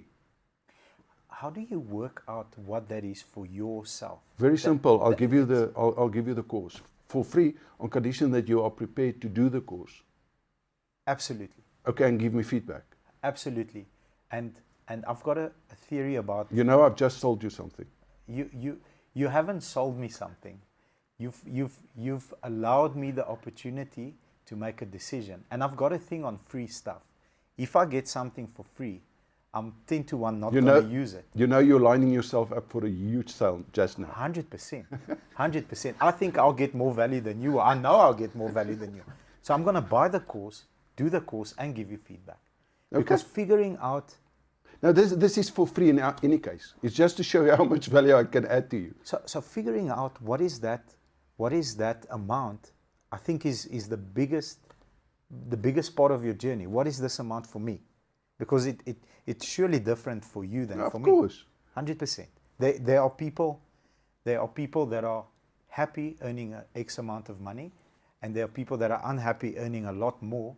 So I want to be happy with the amount that makes me happy. And therefore, each and every person, you can't go to a financial planner telling you what to do. You have to do it yourself. You have to take the responsibility, because now I know what's my benchmark. And now I can evaluate any other investment to see, but over the last 5 years, 10 years, 20 years, could it give me this that I need? Yes. If not, you know, you're wasting your time. Yes. You don't even speak to someone. Don't start that journey. Don't start that journey, because you've got X amount, we call it a surplus. So your surplus, you have to pay everything you have to live, and 100%. Then you're sitting with the surplus. But if this surplus is not working, now if your IGR is bigger than your FFGR, it simply means that your money is working for you. Yes. And you can measure that, and therefore you get to your goal. Yes. The moment that your IGR is smaller than your FFGR, You're working for your money. You're working for your money, and you're going to work for the rest of your life for your money, because you can't get to the goal where the money is going to give you the return so that you can sit back. Now, a lot of people don't understand what's freedom. Everyone thinks it's financial freedom. We lie. It's not financial freedom. There's a level above financial freedom, and that freedom is simply time freedom.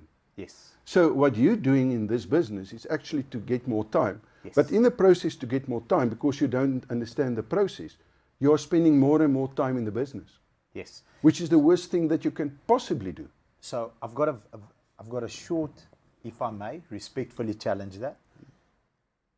At the moment, my happiness comes from what I do. Whether this will be different in 5 years' time, I don't know. Maybe I'm sure it will. But at the moment, my freedom is I love doing this, and it brings me joy. However, you are right. So I'm not disagreeing with you. I think my journey at the moment requires the time. But hopefully it evolves into a thing where I've got enough systems, processes, and procedures and people in place so that I can do, or this can happen while I'm on holiday. At the time when I choose, not when I'm allowed to. Okay, that immediately brings me to the third level. So you've got financial freedom, that's giving you time freedom. Yes. That gives you the freedom of choice. When and when with who. So that's a higher level, because now how am I going to use my time? Yes. And then the next level, very few people will achieve it, is the freedom of purpose, your purpose freedom. So that you can live your life on your way, on your condition, and 90% of the time, at that point, you're going to start giving back. Yes. But give back of your time, not of money. A lot of people think I need to give money or help, but it's your time, because your time is the most valuable commodity asset that you'll ever have in your life. Yeah, and we don't know how much is left. You've got no idea. Don't know how much is left. Beautiful, beautiful, beautiful, beautiful advice. So, most important skills to master when starting a business? Sales. Sales. Purely sales. Purely. We must remember there are different personalities. Yes. Okay, so there are different personalities, depend on your personality. But if you think in terms of a business, I'm not talking about a job, I'm talking about a business. There needs to be an exchange. And There has to be, you have to add value to someone, and someone has to buy that thing, otherwise you do not have a business. The business starts the moment that someone buys something. It can be a product, it can be a service, it can even be an idea that has got no, on the cryptocurrencies at the moment, out of the 16,000 coins that they are, everything is ideas. So it's massive, massive risk that people are taking. But they don't understand that they are buying into an idea that is not proven. And therefore, a lot of people are going to burn their fingers, by the way. So the person selling that idea is the one that ultimately makes the money. He's the only person that's going to make the money. Yeah, yeah. He's the only person that's going to make the money, which is the sale. Okay, so the sales is the core, but there are different ways of selling. So you can be an introvert, as an example, and a lot of people are basically introverts. I'm an introvert. I'm an introvert myself. 100% introvert. But I can change depending on what I need to do. Now, an introvert can go into internet marketing. So in internet marketing, there are different venues and avenues that they can take. So you can be an introvert and from marketing and sales make millions, if not billions, depending on what you want. Yeah. But you can also be an extrovert and achieve the same thing. Yeah. Now, so you get one-on-one sales. Yes. Or like in your case, your floor. It's a group setting. It's a group setting, but there's a client in front of them. Yeah. Or you can use the internet to do the marketing. But the internet can drive the client to you in order to do the final sale. But you can also do it on the internet. You don't need the salesperson. Yes. Okay. So there are different ways. And for that reason, a thing that we call copywriting is one of the most valuable skills, because when you place an advertisement, it's a copy. If you drive them to a landing page, it's a copy. Yes. If you do a sales page, it's a copy. If you do a webinar, it's a copy. Yes. To a certain extent, what you're busy doing right now is a copy, because I can see that you've got a guideline of the questions that you're busy asking me. 100%. So you've got the outline, it's a copy that you are following me. Correct. And there's a specific thing that you want from me. The result, the end result is to provide the value from multifacets of your life, so that anybody from age 7 to whatever age can get something out of this. But that's a copy. This is a copy. It's a copy. It's copywriting. Makes right. sense. So my webinars, my seminars, everything is copywriting that I've got. Now, I've learned this from a mentor. So it was in '84. I met Alan Pease, and Alan Pease said that he will teach me in a single day how to become the top of the table, which is the top 1% of the top 1% in the world, right? On condition that I follow his system. Now he's done it, and now he brings that back to us. That's a true mentor. That's a true mentor. Yes. So he's an Australian. So the moment that happened, when I saw the price, when I saw what he was charging, I thought, there's no frickin' way. But in my gut feeling, I knew that unless I'm going to do that, I'll never be there. Because in my branch, I was doing exceptionally well. But compared to him, there's no comparison. There's no comparison. So I thought, I better do this course. But I could not see how I could afford that course. Because a couple of months earlier, Tanya and myself decided that we're going to pay back our debt. Those days, there were no access bond and stuff like that. Yes. So all my money was tied up. You can't take it out anymore. I can't take it out.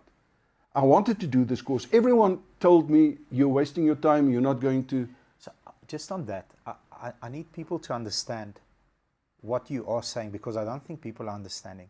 I buy courses the whole time, and most of them are crappy. Most of them are not good, but they do teach me stuff.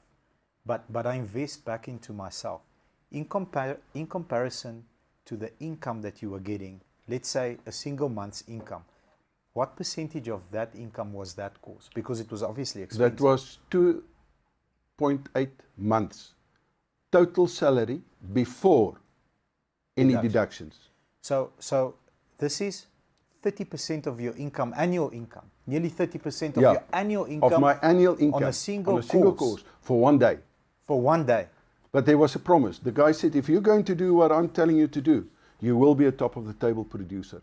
You will be in the top 1%. I've done it. I'll take you there. And if you do what I tell you to do and you're not there, I will refund you as long as I'm alive. He's still alive. Beautiful. I've never asked for a refund. Of course you Now, know. in that process, there's something else. The universe works in mysterious ways sometimes. I could not bring myself in order to do it because I could not understand how that is possible. So in my mind, but he had enough trust in himself and in me that he's willing to give me that present, although it cost a hell of a lot of money. Because he had a system that was foolproof. Yes. And he knew that by offering that to me and me going through a suffering process, because the time is the price is one thing. The time is the most valuable thing. Yes. And no one tells you how much time you have to put into this. Yes. So the moment that happens, I thought by myself, that's the real value exchange. that's the real value exchange. And he said, this is what I'm going to ask for you.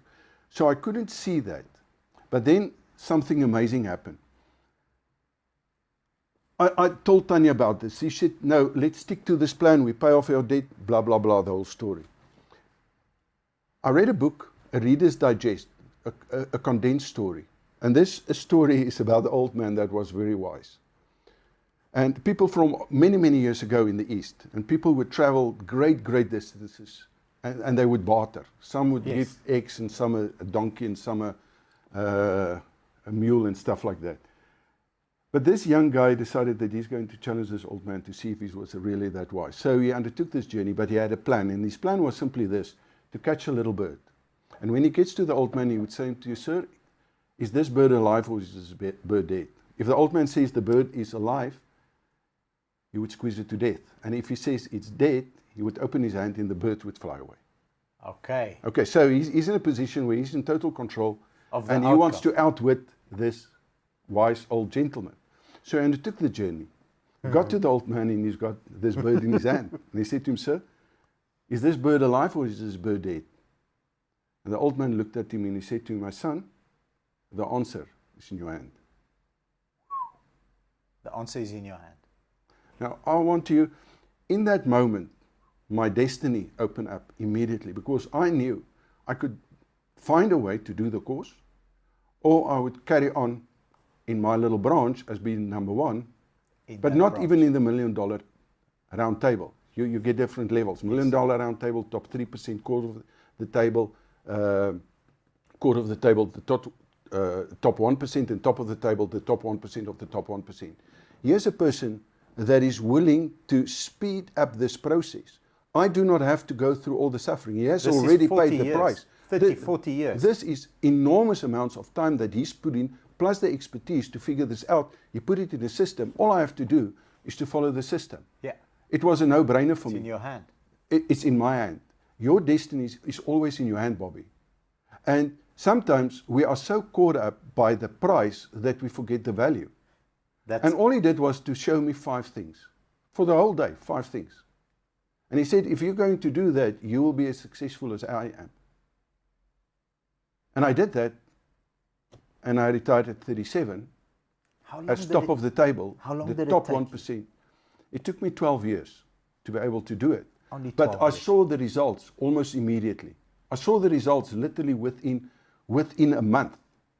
Because I blocked out 2 weeks of my time, my production time, 2 weeks, to understand how this thing works and to internalize it. And this is the problem with people that's doing course after course, after book after book. There's nothing that they internalize. There's nothing that they immediately sit down and say, okay, what's the result of that? That is where the problem comes in.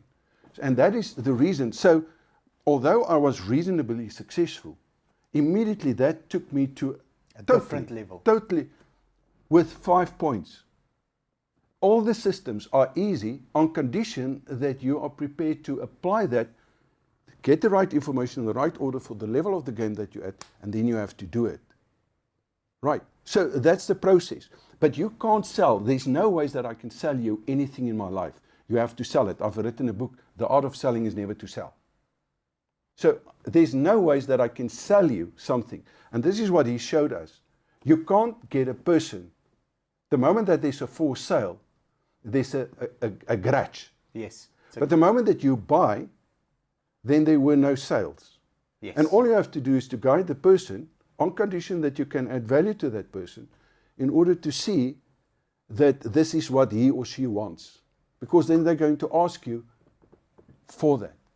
The value needs to exceed the price. The value needs to be, the value needs to be before the money. Always before the money. So all you have to do is, money always, everyone thinks money flows downward. It's not. Money is the only thing that flows upward. So if you can see that this that you are going to get is of more value than the money in your pocket, it will flow up. Beautiful. Otherwise it will not. And that's why the reason for a business owner is to add value. Yeah. If you add value to your client, you will never have to worry where the money is going to come from. The more money you want to make, the more value you should add. You have to add value. Unless you add value, nothing is going to happen. And that all starts with a very, very simple process. A very, very simple process. Right? And you can teach that process, but not everyone is going to run with the process. But the moment that you've got a process or a system, the moment that you've got someone to understand the process, and then it's very easy to manage that. I've got a point system that by the way, in my top year, as top 1% of the top 1%, I worked 192 days for the year. Only? 192 days. The rest of the time was my time, Tanya's time, free time. We went overseas and we had a ball. The previous year, 196 days. So this concept that you need to work is nonsense. You need to work in the right way, yes. But you need to have the systems in place because now you become more and more effective. It's not about productivity. Everyone cries about productivity. It's about effectivity. So if you're effective, you don't need to be in the place. You can do the things, you can have the time freedom, the financial freedom, and you can do that you love, that you are passionate about, because now you're in your purpose freedom. Yeah. And the moment that you're in purpose freedom, you're not working anymore. No. People think that I'm busy. Ask Vincent, ask the people that surround me. I've got all the time in the world. Because you're in that place. Why? Because I understand the basic process of sales. Yes. Can I give you a demonstration? Yes, please. I'm the easiest sale in the world. Therefore, I'm going to sell you, and I'm going to sell you for a lot of money. Beautiful. Right, let's do it. We're going to record this. 100%. Let's go. What's the most important thing in your life right now?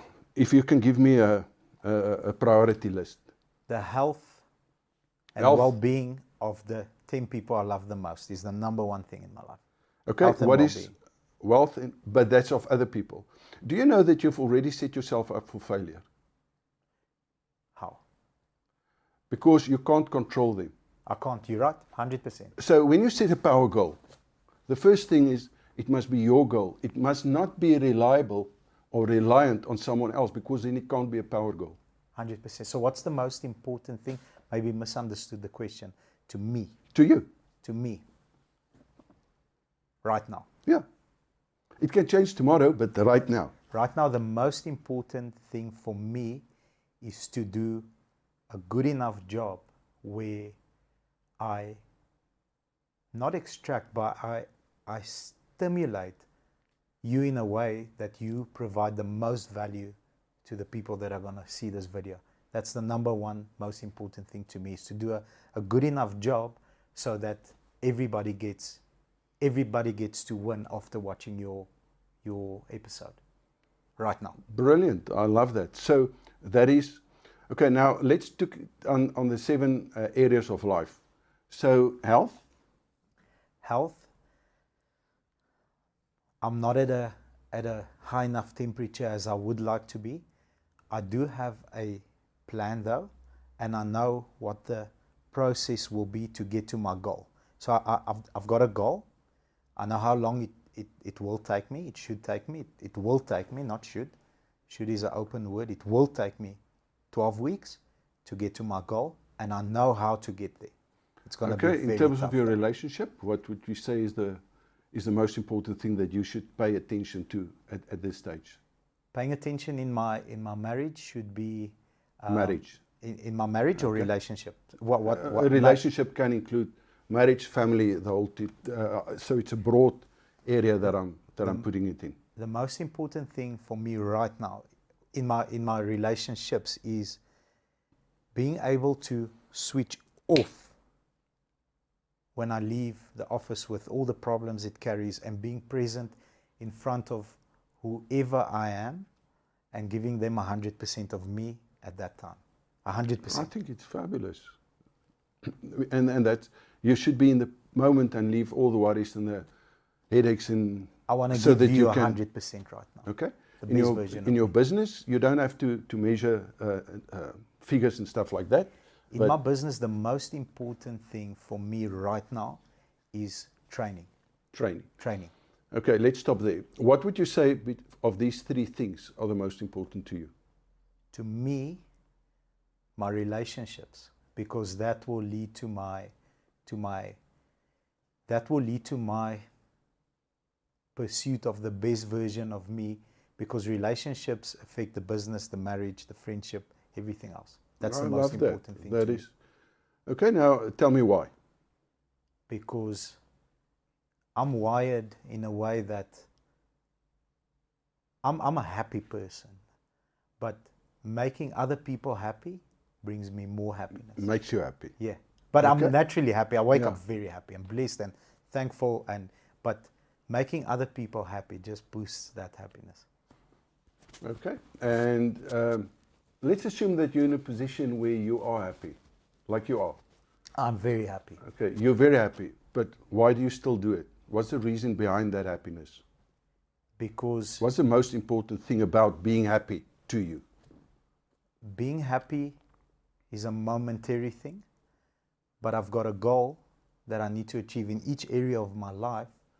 That's why I continue doing what I do, because I want to get to that goal. And I've set up my life in a way right now that everything I do, even though it's hard, I'm not saying everything makes me happy, but everything I do leads to happiness.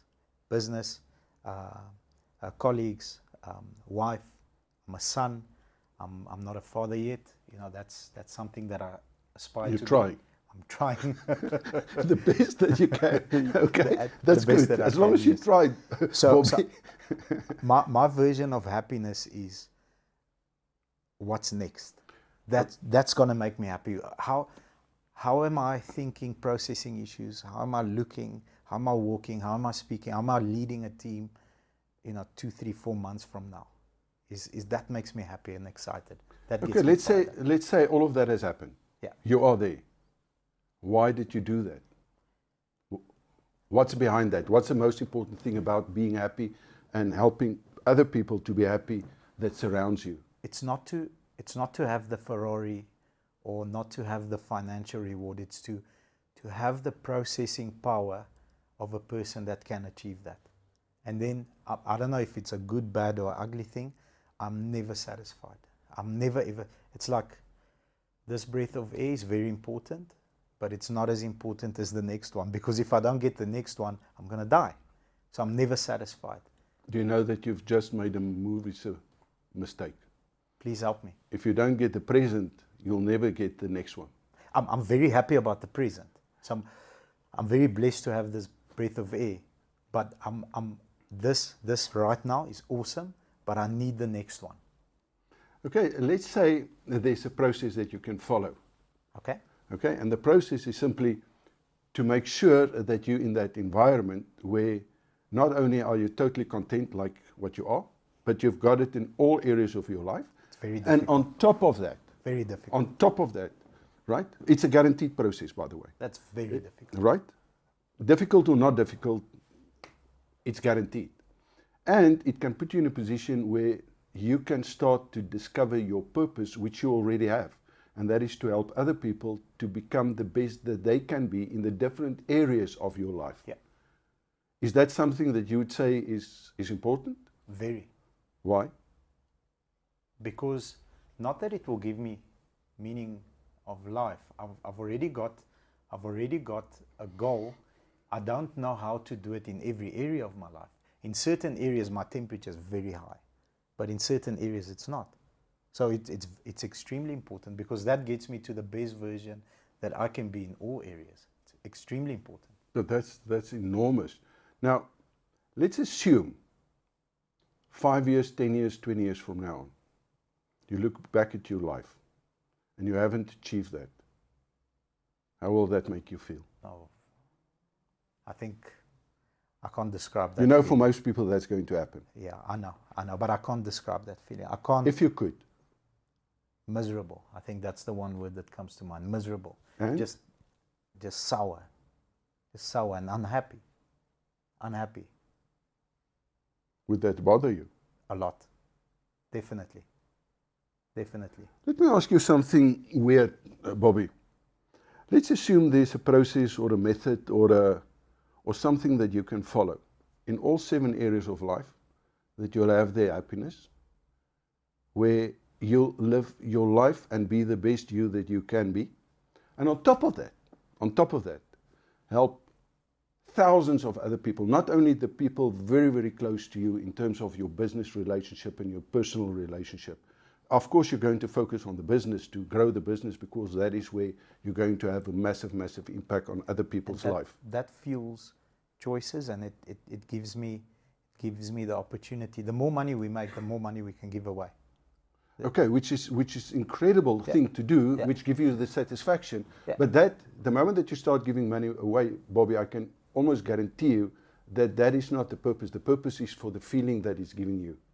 As selfish as that sounds, yes. Yeah, but that's the only reason why people help other people. As It's not selfish to as help it other sounds. people, it's to help themselves. Yeah. Yeah. Okay, so you're in a position where you can do that because it's important to you, and therefore you can do it. Yeah.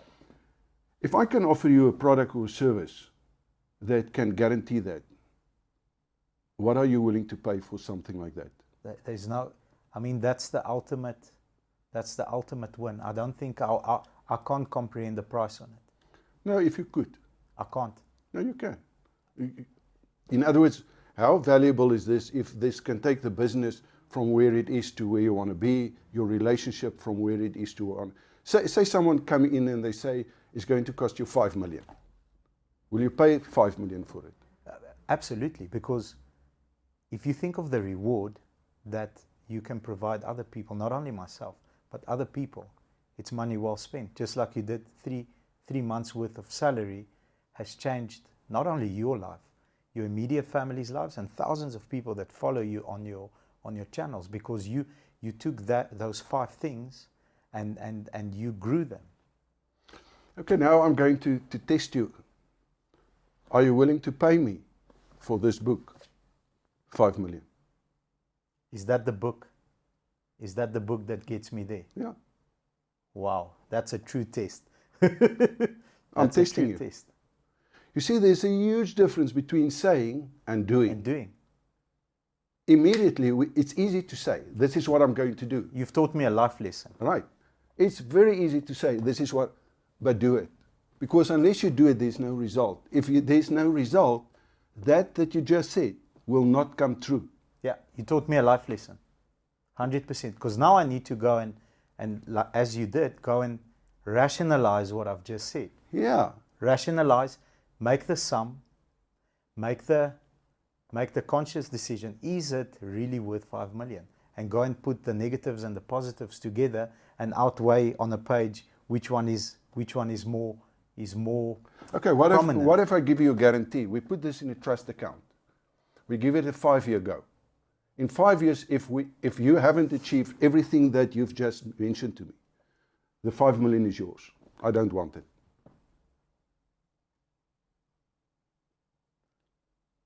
I've maybe 2 or 3 times in my life where I've been in a position where I can't respond. This is one of them, definitely. Beautiful. Okay, let me ask you another question. Let's say I'm selling you this book for 20,000. Will you take that today? So the question you're asking me is not about the 20,000. You're asking me whether... No, I ask you for the 20,000 for this book. Because the content of this book, and I'll even help you further in this, will give you everything that you just dreamed of for the next 5, 10, 20 years. It's in this little book. It's not complicated. It's in this book. So it's all relatives. The 5 million already in my mind. Said, all right, have I got the 5 million to pay you now? What do I need to make happen to get the 20,000? It's an easy answer. Done deal. Done deal. Is it a deal? Can we shake on it? 100%. Okay, thank you. Deal. What has just happened here? You sold me on the idea of the value is so much further than the 20,000. But you've got no idea what's in this book. I don't need to know what's in this book. I need to know who is selling me the book and who is standing behind the book. Can you see what this is? Sales. Absolutely. Now let me give you a sweetener. Yes. Because you've bought this, right? We'll do the arrangements afterwards. It is the most expensive book that I've bought. Really? The most expensive book that I've bought. Shake on it. I love that. Done. People have bought books for a lot more expensive than this. I will never ever lose that book. I'll treasure that book.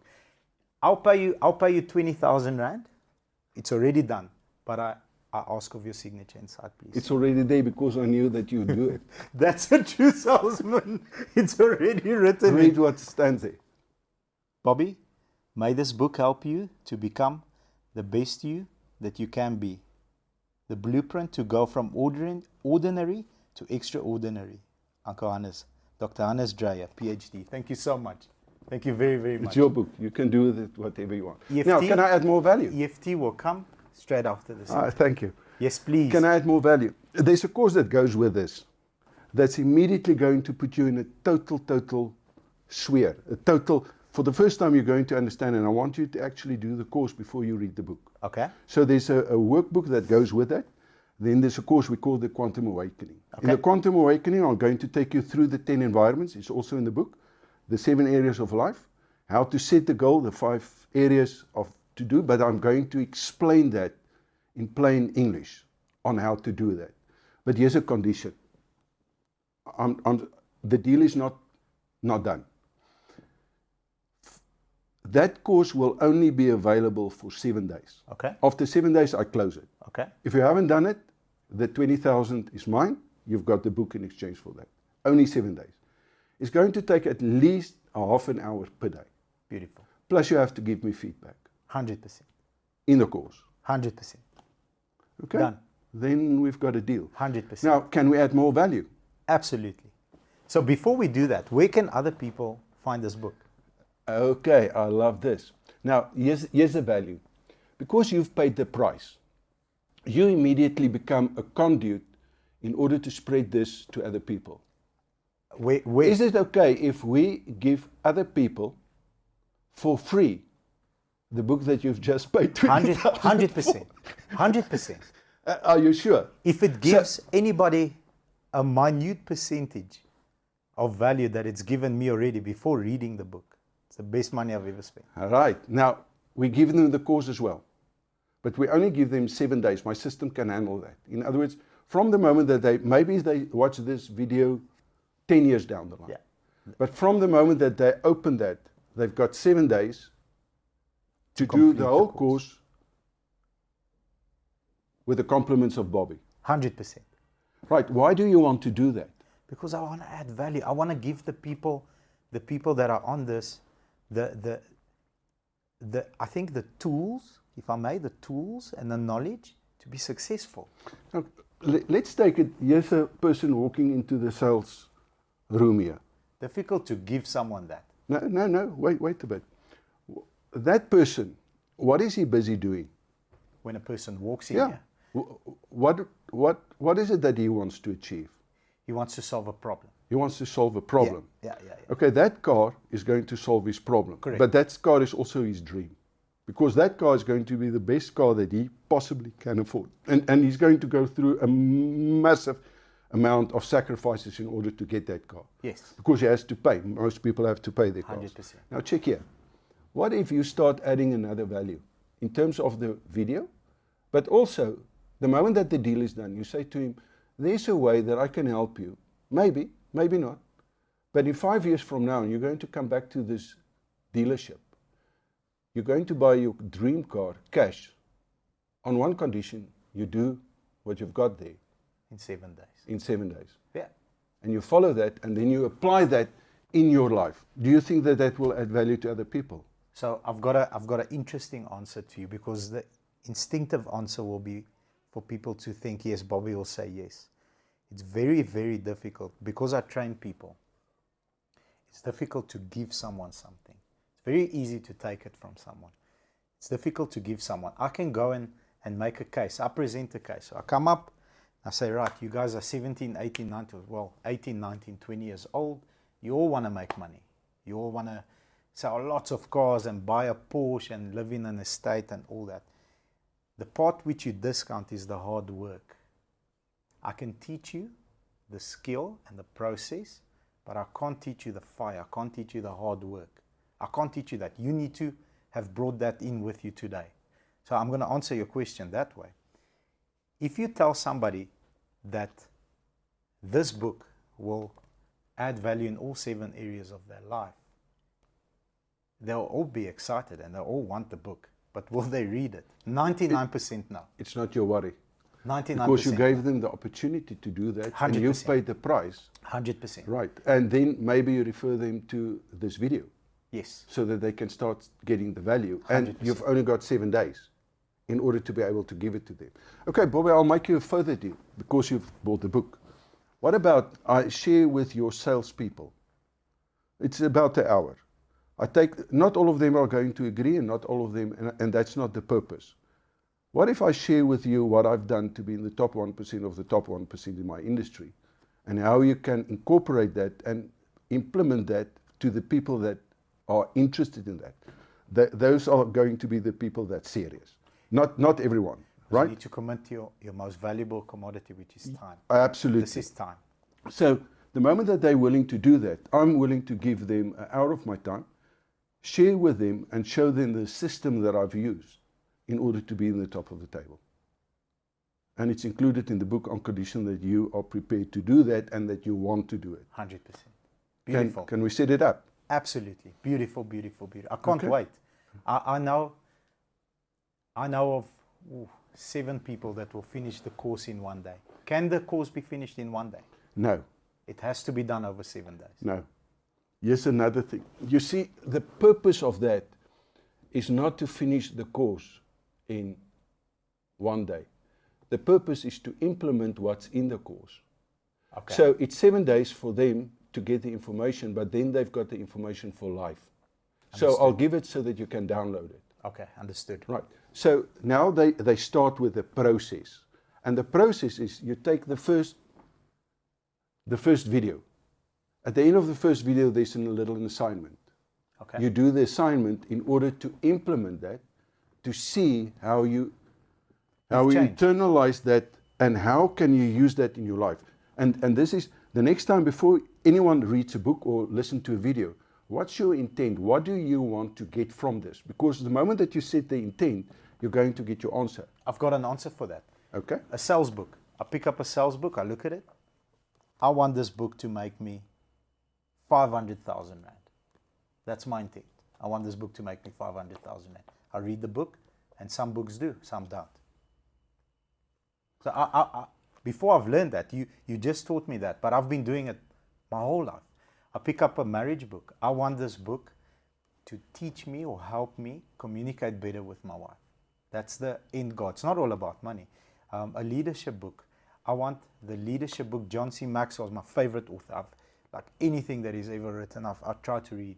John C. Maxwell, my favorite book, is Developing the Leaders Around You. I've read it recently, 2-3 months ago. And that book, when I picked it up, I wanted to know how I'm going to train people that train people. Because I always thought, I'm going to train 10 salespeople, they're going to be killers, and these 10 oaks will give me 200 cars a month. Now, my intention is, how do I train these 10 people so they can train 10 people that give me 2,000 cars a month? What if I'm going to give you a point system that I've used, that you can use with your managers on condition that your managers buy into this, where you have to do absolutely nothing, and that system is going to drive whatever you want the outcome to be. Yeah, beautiful. 100%. So the way the way I've set it up now, how do you motivate salespeople? Okay, that's a very complex question. Yeah, you can't motivate salespeople. I think a killer, you motivate through income. Some killers you do. I've found that. You motivate them through income or through advancement or through legacy, or there's multiple ways. But a true killer, the alpha A-type personality, you motivate, in my opinion, through income. And the income, the point system that you speak of, this is how I do it. Tier 1, if you hit this is your income. There's a 30% jump if you hit this.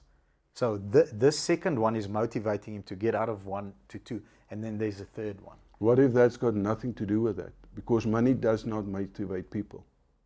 Motivate some people. It does not. Because the moment that they reach their level, the motivation is gone. True, that's true. It motivates them to their level, though. Yeah. It motivates them to... And you'll find that in sales, people are going to achieve. Some are going to achieve right in the beginning of the month, the target. Some will do it in the last day. Yeah. Literally in the last day, yes, they sell 5-6 hours. In the last hour, yeah. Okay, because they've got this thermostat. And that thermostat is by their belief systems. Yeah. This is a lot of money for me. It's enough. It's enough money for me. Yeah, I can rest assured for 30 days, and the 31st day, I put in a little bit of effort and I hit my target and I'm happy. 100%. Okay, so you cannot motivate people with money. Past the point where it's enough. Yeah, even before that, a lot of people, they will not acknowledge that, but money is not necessarily a motivator. You have to get on a deeper level. But I'll show you how to do that. You do have other... I've achieved my goal, by the way. I've sold your course. Thank you very much, sir. I must say, I got much more in exchange of value than you did. You only got 20,000 Rand. I got lots more. No, this book will make me millions. It's going to, and I'm going to help you to make it. Thank you, sir. So, wow, we're not even through the questions yet. I can ask you 3 most influential people, if you have to give a quick answer on the 3 most influential people in your life. I know your mother has definitely been one of the 3. The emotion that you expressed when you spoke of her just proved that and validated. Who are the other 2? It's my mother and my mother-in-law. Your mother-in-law? She's an incredible, incredible woman. She, both my, I call it my parents. Right, my mom and Tanya's mom. I'm very, very fortunate to have. And I'm very fortunate, she's now 90 years, she's in my house. Beautiful. My mother stayed next to me. Yeah, I'm blessed to have them. From there, the next person is Tanya. In fact, Tanya is the most important person in my life. And the person that's influenced you the most. And she's busy influencing me for the rest of my life. That's part of, I think, the job description of a wife. Is to influence the husband. Yeah, she's amazing. Okay, so that is it. And then my children. And when I say my children, I do not mean my biological children. I mean my children. Right, and my children, I've got the 2 most, well, my daughters are exceptional people. But my sons-in-laws are also freaking amazing. And I can see how they try and what the aspirations and where they want to end, and it motivates me. So that is very influential in my life. And then the next group of people, and it's a group of people, are my students. You can't believe how much I'm learning. I try every Tuesday to have a mentoring session where they can ask me anything. It's on a Zoom, where they can ask me whatever they want in terms of business, in terms of wealth, in terms of health, how do people get onto that Zoom call? I've got a legacy mastermind. Nowadays, I've got a thing called the 500K challenge. Okay. That was something. I saw these 2 people, if I may. We digress a little bit. I saw 2 people on YouTube on the 1st of, it was the 2nd of November. I opened YouTube, and here's these 2 experts in South Africa. Experts. And experts in what? In financial advice and to invest other people's money and stuff like that.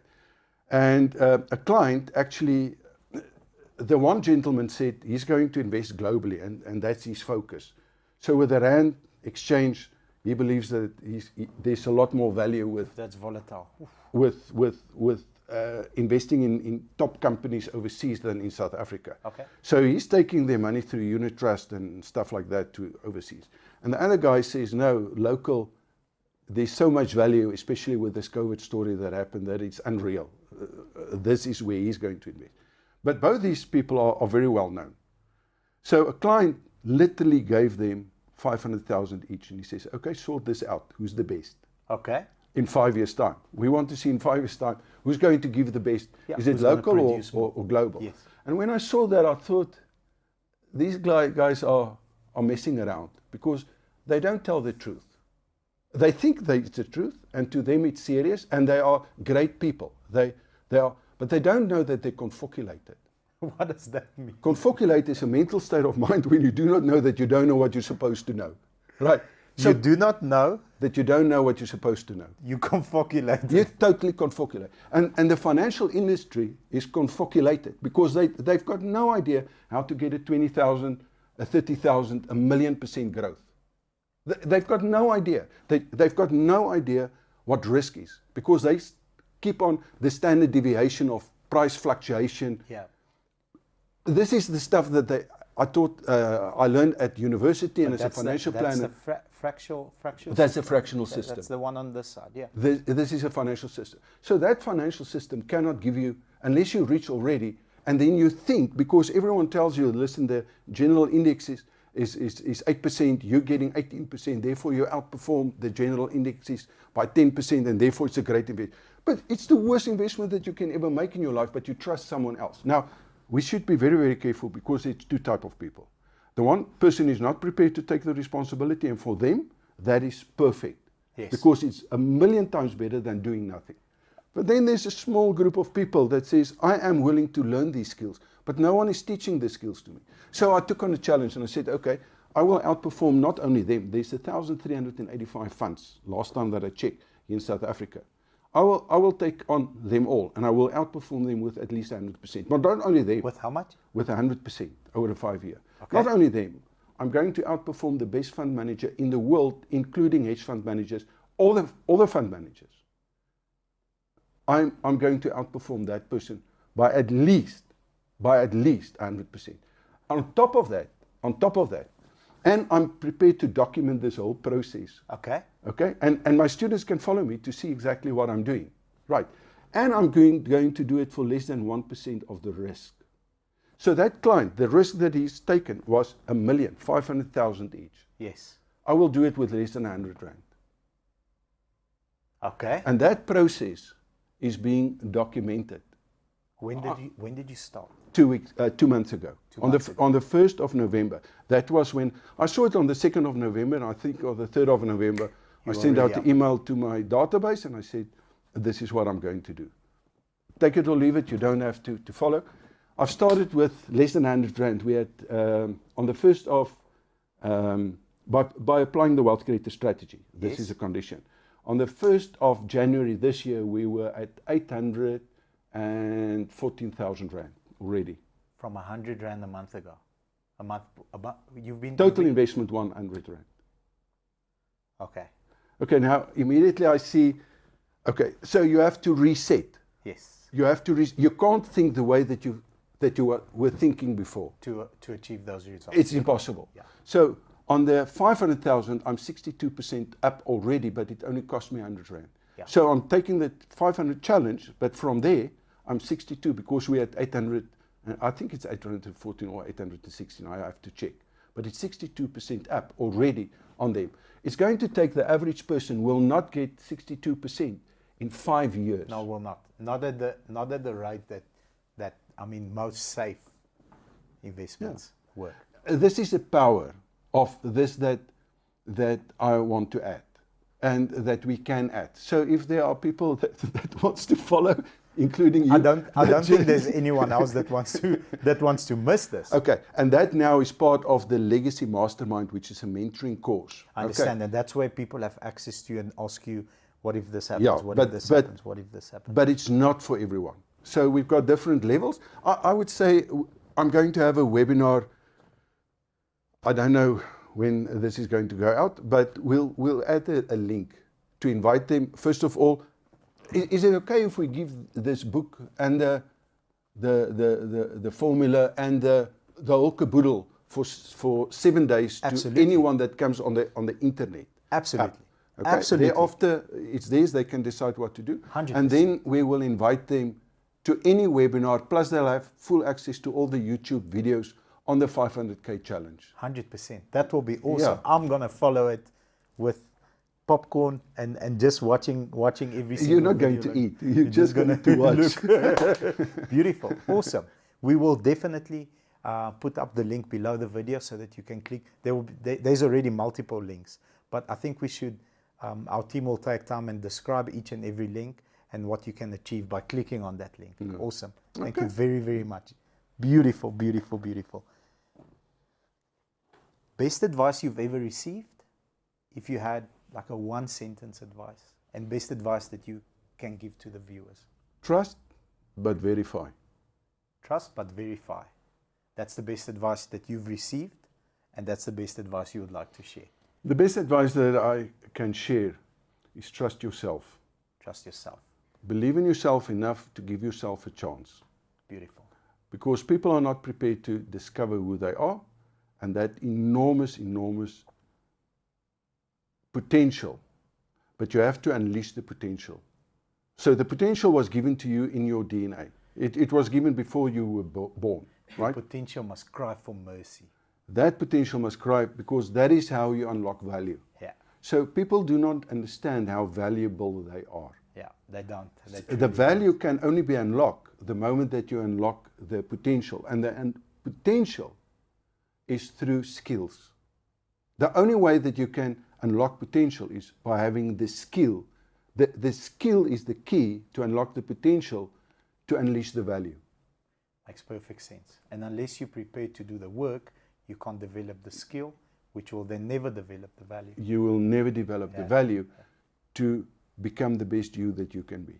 100%. Thank you so much. That's great advice. Very, very good advice. Thank you. If you could spend, it's a very weird question, one day with one person, dead or alive, who and why that person? I will not spend a moment with anyone else except for what I'm doing at the moment.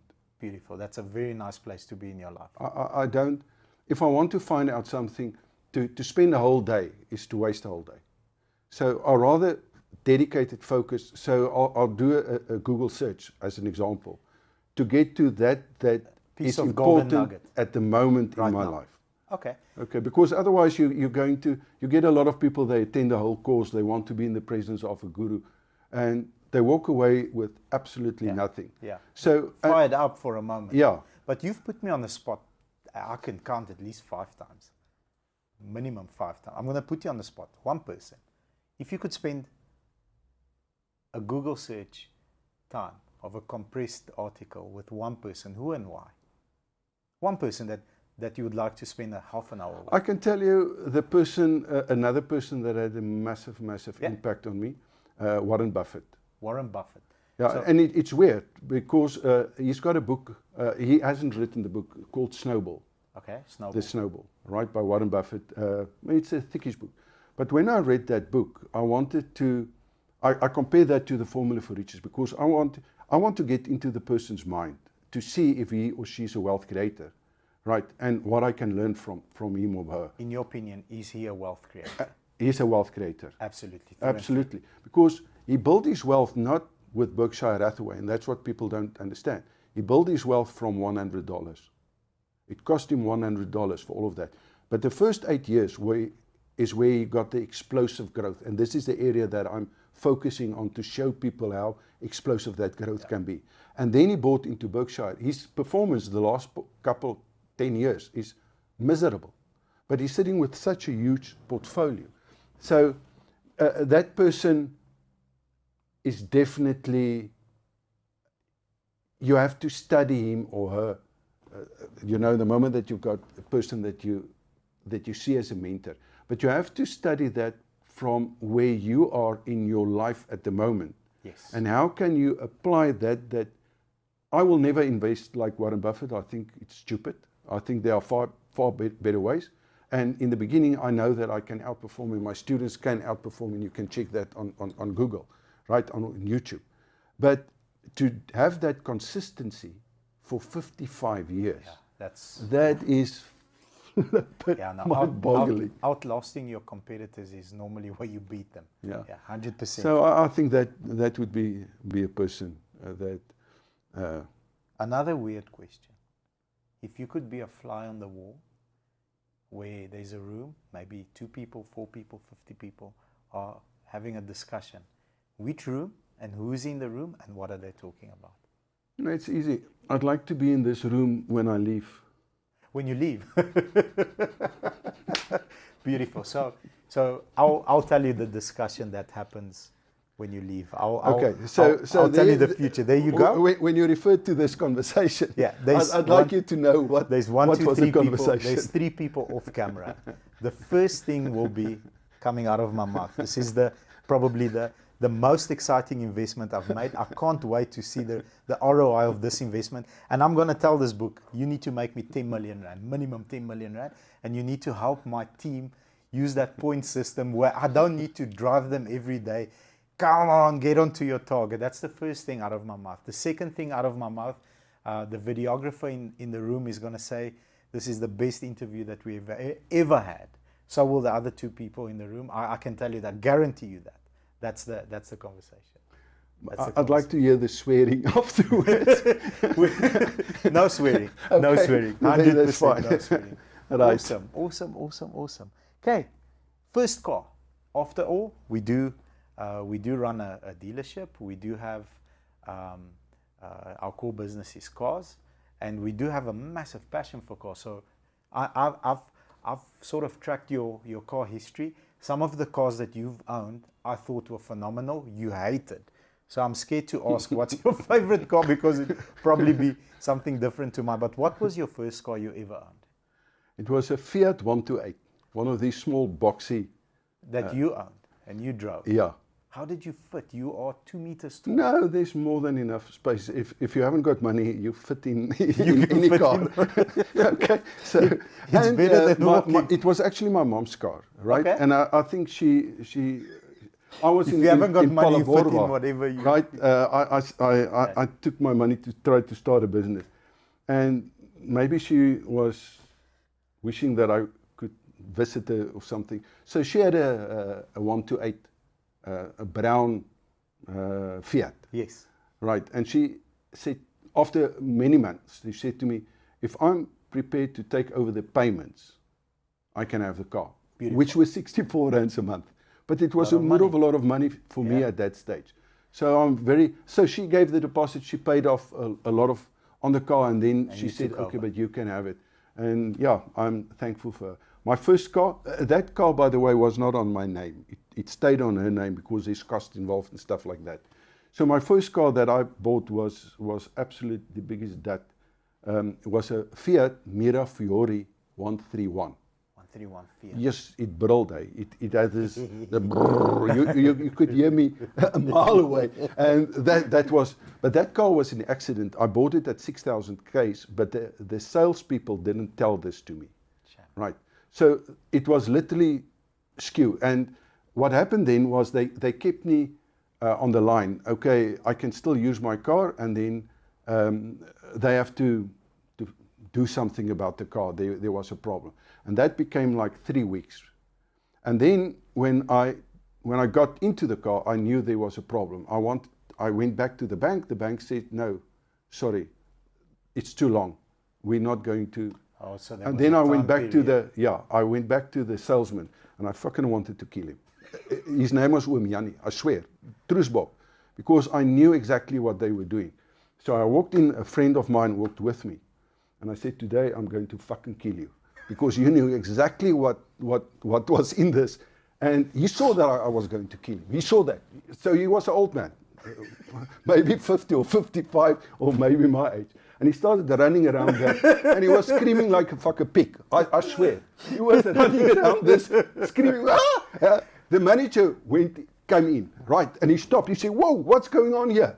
I said, I'm going to kill this fucking old man today, because he knew exactly what he was selling. Now I'm sitting with 6,400 rand that I have to pay with interest for the rest of my life, and I've got the worst deal ever. And this guy say, wait a bit, but I still want to kill this fucking man. He said to me this, do babies die? That was his question. I said, yes.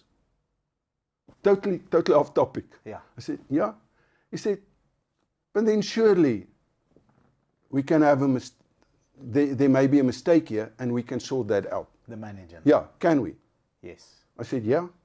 But then immediately I was on the back foot because, you know. That's a very odd question to ask somebody. Yeah, it was. That's a very odd question. It's a life lesson, because in the heat of the moment, my focus was on one person. I'm going to. And the moment that he took my focus off, you calm down. I immediately thought, yeah, but flu babies do die. It's not the end of the world. It's not the end of the world. So good manager. Yeah, very good manager. All my good manager, good firefighter. If he was a good manager, he would have ensured that they never sold a freaking accident damaged car. So till today, I've never seen Wumiani again. He's happy about that. He's not. He's not missing you at all. Okay. And I sat with that car. I could tell you another story. I was so fed up with this freaking car at one point in time, right, that I thought, I'm going to leave the keys in the car so that someone steal the freaking thing. Nobody will steal the car. No. Truthful. Everyone else knew except you that that's not the good car. Yes. Yeah. At one stage, that car gave me so much problem, because another thing that happened in that 3 weeks, Fiat withdrew from South Africa. In that 3 weeks. So you had a bumped car with no support. I could not sell this car. I could not trade it in. I could do nothing with it. Barely serviced. So one of the things, people didn't want to service this car. Tanya was in the court working as a magistrate, and there was this interpreter, Michael, and he came to me. There's always been a problem with this car, and the mechanics couldn't fix it. So he came to me, because now I'm not driving the bloody car. He says to me, can he have this car for a week? I said to him, Michael, there's so much problems with this car. He says, no, that's okay. So he took it to the townships. A week later, he returned the car. Perfect. No problem. Do you have Michael's number? Yeah. He took it to one of the mechanics, and they sorted it out for nothing. It cost me nothing. Beautiful. And then I traded that car in for my first Golf. It was a GT. GT Golf. A Golf GT, and the car after that a GTI, and the car after that a GTI. Nice. And then BMs. Nice. Your dream car? No, I haven't. I've got my dream car. You've got your dream car. I've got a weird, I've got a bakkie, but it's got like a whole home built onto it. So there's an internal joke, because I've seen the bakkie, and I always say to your son-in-law, I say to him, is Uncle Hannes driving the RDP house? He laughs. He says yes, because it looks like an RDP house. It's got a house on the back of a bakkie. So because I know you, I can understand it's your dream car. You love driving through Africa and seeing and sleeping in the tent and seeing the elephants and seeing the wildlife and appreciating nature. So yes, you are driving your dream car. Oh, that's what I want at this stage. So that is perfect. And then, favorite book? I think the first book, except for the books that I've written. Yes. Okay, I've got several of them. But Ochmandino, that book had such a massive, massive impact in my life. The greatest secret in the world. Right. To me personally, that book started the whole process. Scrolls. So I read the book on the weekend, and it's available to download. It's only like 2 hours long. It's a very short book. Short book. And the first hour sets up the story that gives you goosebumps at the end. The value is like 30 minutes of just, it's very powerful. I love the book. It's one of my favorites as well. It's really good. Okay, so that book at that stage in my life had made a massive, massive difference. There's another book which is more spiritual, The Miracle. The Miracle, okay. Okay, which is the moment that you start getting into that's a book that changed my life in 94 or 93 was a book by Tony Robbins, Awakening the Giant Within. Yeah, good book. An incredible book. Yeah. Snowball, also a great book. Or in conjunction with Warren Buffett. Yeah. Tony Robbins, amazing person. I watch all his content. He's very good. He really makes sense, and he comes from a place like you do of adding value. He's not interested in a financial gain or exchange. He just wants to add value. It's awesome, amazing, beautiful. So your favorite book, because I'm going to put you on the spot. You've done it to me. What if you could choose one of those? Which one would it be? The Miracle. The Miracle. You see, what we don't, you'll see it when you do the quantum awakening. What we don't get, Bobby, is that we are spiritual beings running around in a meat suit. Okay. Okay, so this experience is one of the most, there's no bigger gift that our God, our Creator, could give us than to have and to go through a life experience. And the only time that you can, as a spirit, you can't experience life, the intricacies and the dynamics and the hardships and the pain and the learning experience, except in the third dimension. Right, so to be able to afford to go through this experience and because it's, in terms of the universe, it's a fraction of a millisecond. It's not right. even, yeah. But to us, it's a lifetime. Really real. So the moment that you understand that we are spirits, then everything starts to change, because that's the hope. And the moment in that book, you're going, actually in the Quantum Awakening, you're going to see that when you set your goal, you don't set it in the third dimension, you set it in the fifth dimension, which is the spiritual side. So you yourself already knows who you're supposed to be. But you don't know it because you are stuck in this third dimension. In the meat suit. So the moment that you understand your potential, now your potential starts to draw you. I understand. Makes sense. Your potential, and then it becomes almost like effortless. The moment that you push because you want to get out of the boundary, that boundary you can't move because it's in concrete set in the third dimension. You have to move through the fourth dimension, which is the time, into collapsing space. It's only when you see the true you that you understand your greatness. And that greatness is what's going to motivate you day in and day out to become the best that you can be. Beautiful. I think if you rewind the last 4 minutes or 5 minutes, you can watch that again. It's just immense. Immense. Thank you so much. That's a lot of value in the last 5 minutes alone. Thank you very, very much. I think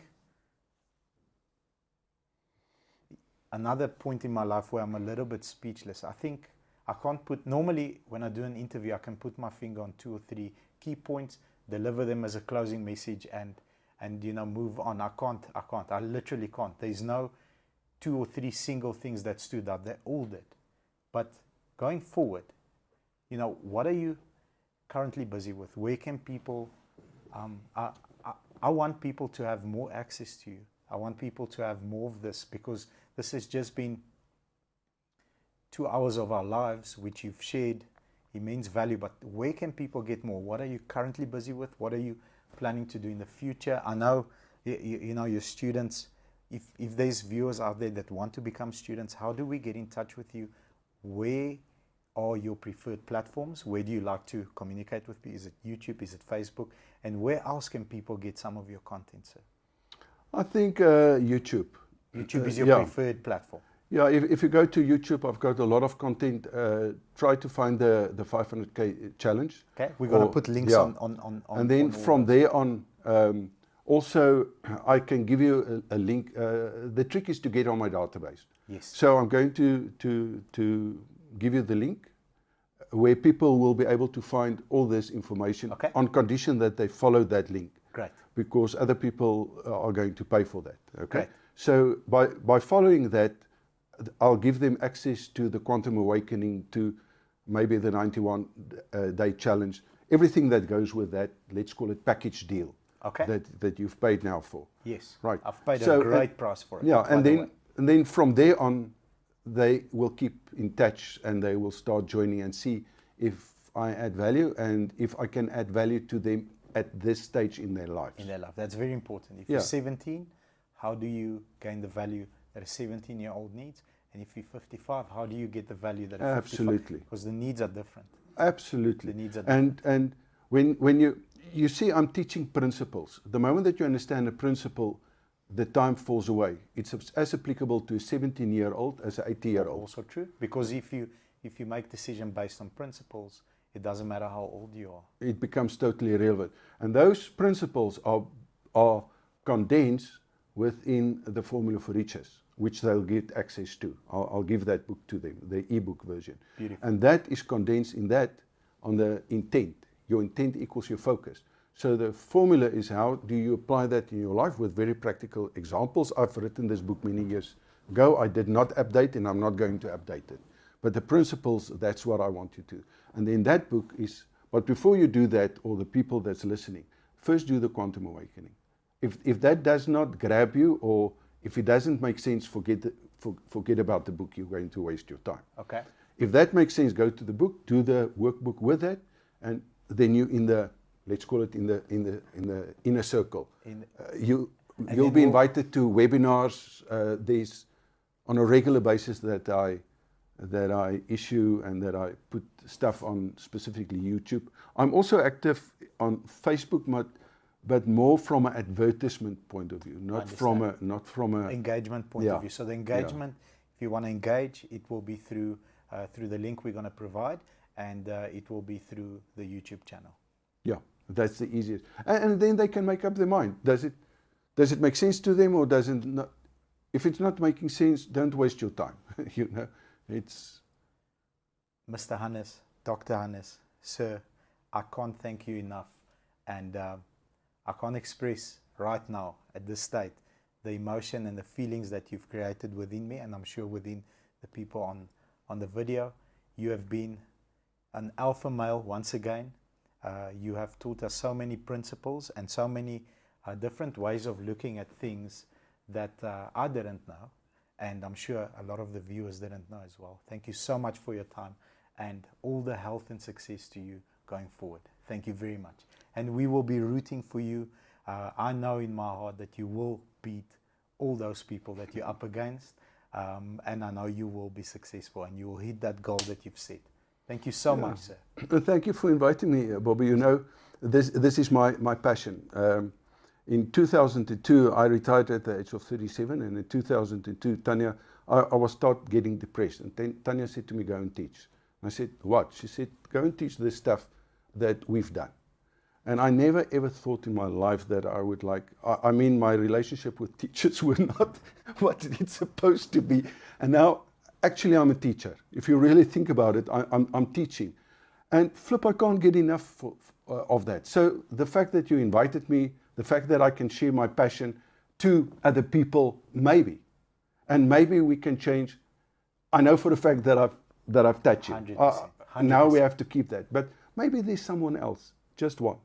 If we can get through this session to just one more person, it was worth my time. Beautiful. And that will only come out of the mouth of a person that is in the stage of their life where your purpose is just to give back. I can see it. It really is. And thank you very much for being there.